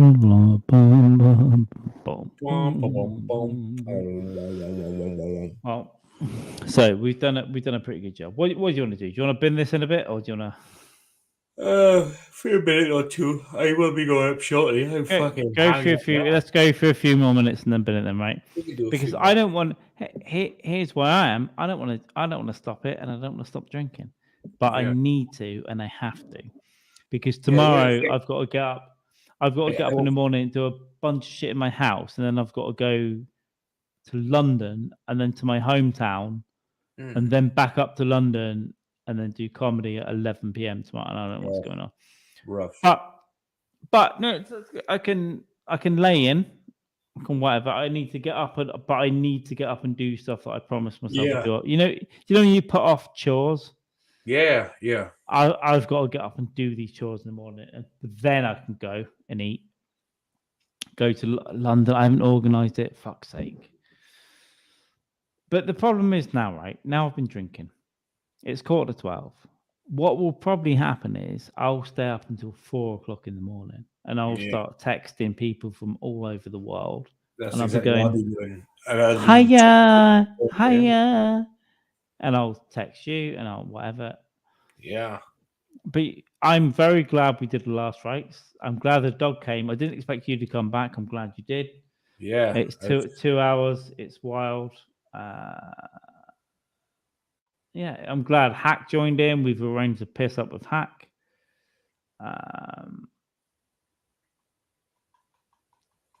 Oh yeah, this banners. I'm trying to figure out what's going on. I need to take that off. Yeah.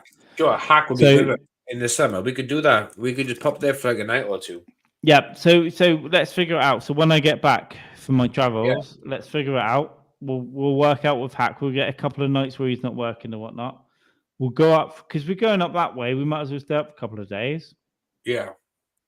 We'll drink. We'll eat. We'll do drugs. Do coke. And we'll maybe do podcasts in person, even audio only or whatever. We'll figure it out. Yeah. If he needs any help on set, we can film his shit.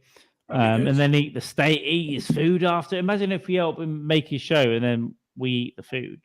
Yeah, that'd be good. Yeah, we can help him eat cook it. We do a huge fucking pizza, a giant pizza. Oh. And we should definitely podcast up there, like the three of us, whether it's like video or audio or whatnot. Oh, that'd be audible. Oh yeah, audio. Gotta be audio. Gotta be visual audio. Yeah. We'll figure it out. Yeah. So there we go. We'll do that. So let me write it on my notes that I'll never look at. Hack. Pod. Some. These notes that I never look at. Maybe when I go away, I'll take all these notes with me and I'll just go through the whole thing and go, oh, there's a year's worth of notes. And some of them have got timestamps of podcasts, but sometimes I go into the timestamps and it's like, oh, it wasn't as funny as I thought. We're just like, whatever. Oh man. Right, go and do your thing. I can either eat now or not eat. I probably should eat, right?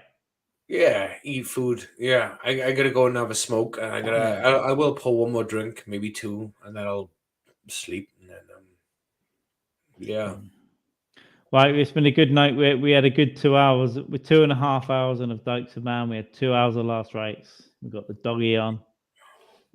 Sort some shit out. Yeah, Brett, Kelly, anyone that's listening right now, thank you very much for listening to this bullshit. We're just bullshitting, you know. Yeah, that's what we do. Tomorrow night, I'm doing a roast battle in London. It's 300 miles away. That's all. And then I've got to do other shit in between. Whatever. I'll just figure it out. But that's it, isn't it? So thank you for listening. Thank you for watching.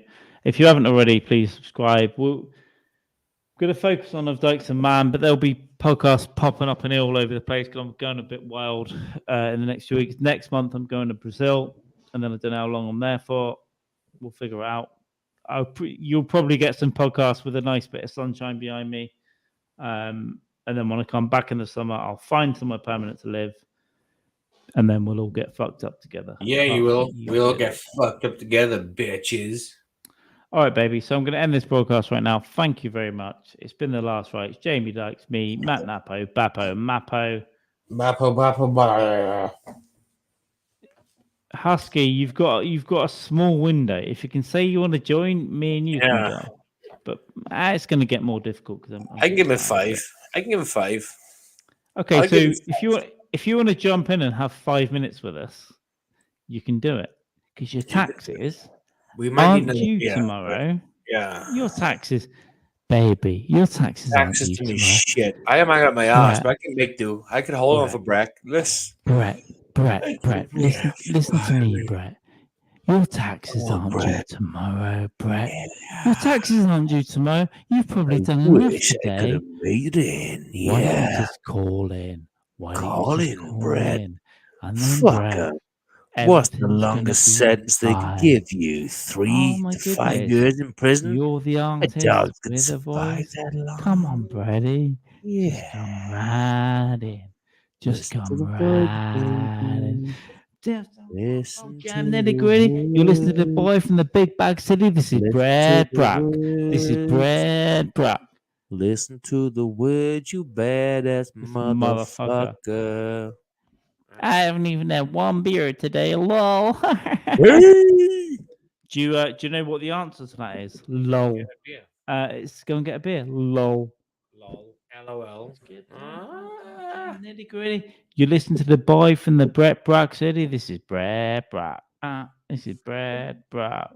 Ooh, Brad Brock, let's just suck cock in Nashville. Yeah, baby boy. Ooh, ooh. There you go. There's a nipple Aye. for you, Brad Brock boy. Brad Brock nipples, Brad Brock nipples, Brad Brock nipples. Oh, mate. Brad Brock nipples, Brad Brock nipples. Oh, there's a t-shirt. What's that? Nipple, Get this up. The For Brad the Brock love. feel the Brad Brock nipple. Yeah. I'm not getting them out. I'm joking. Class. Joking. Joking. Love everybody. Right, I'm gonna go and get a fucking smoke Right. and cry in a pillow. All right. I'll see you soon. All right. Peace, brother. Love you, Carlos. Bye. Speak Bye, soon. everyone.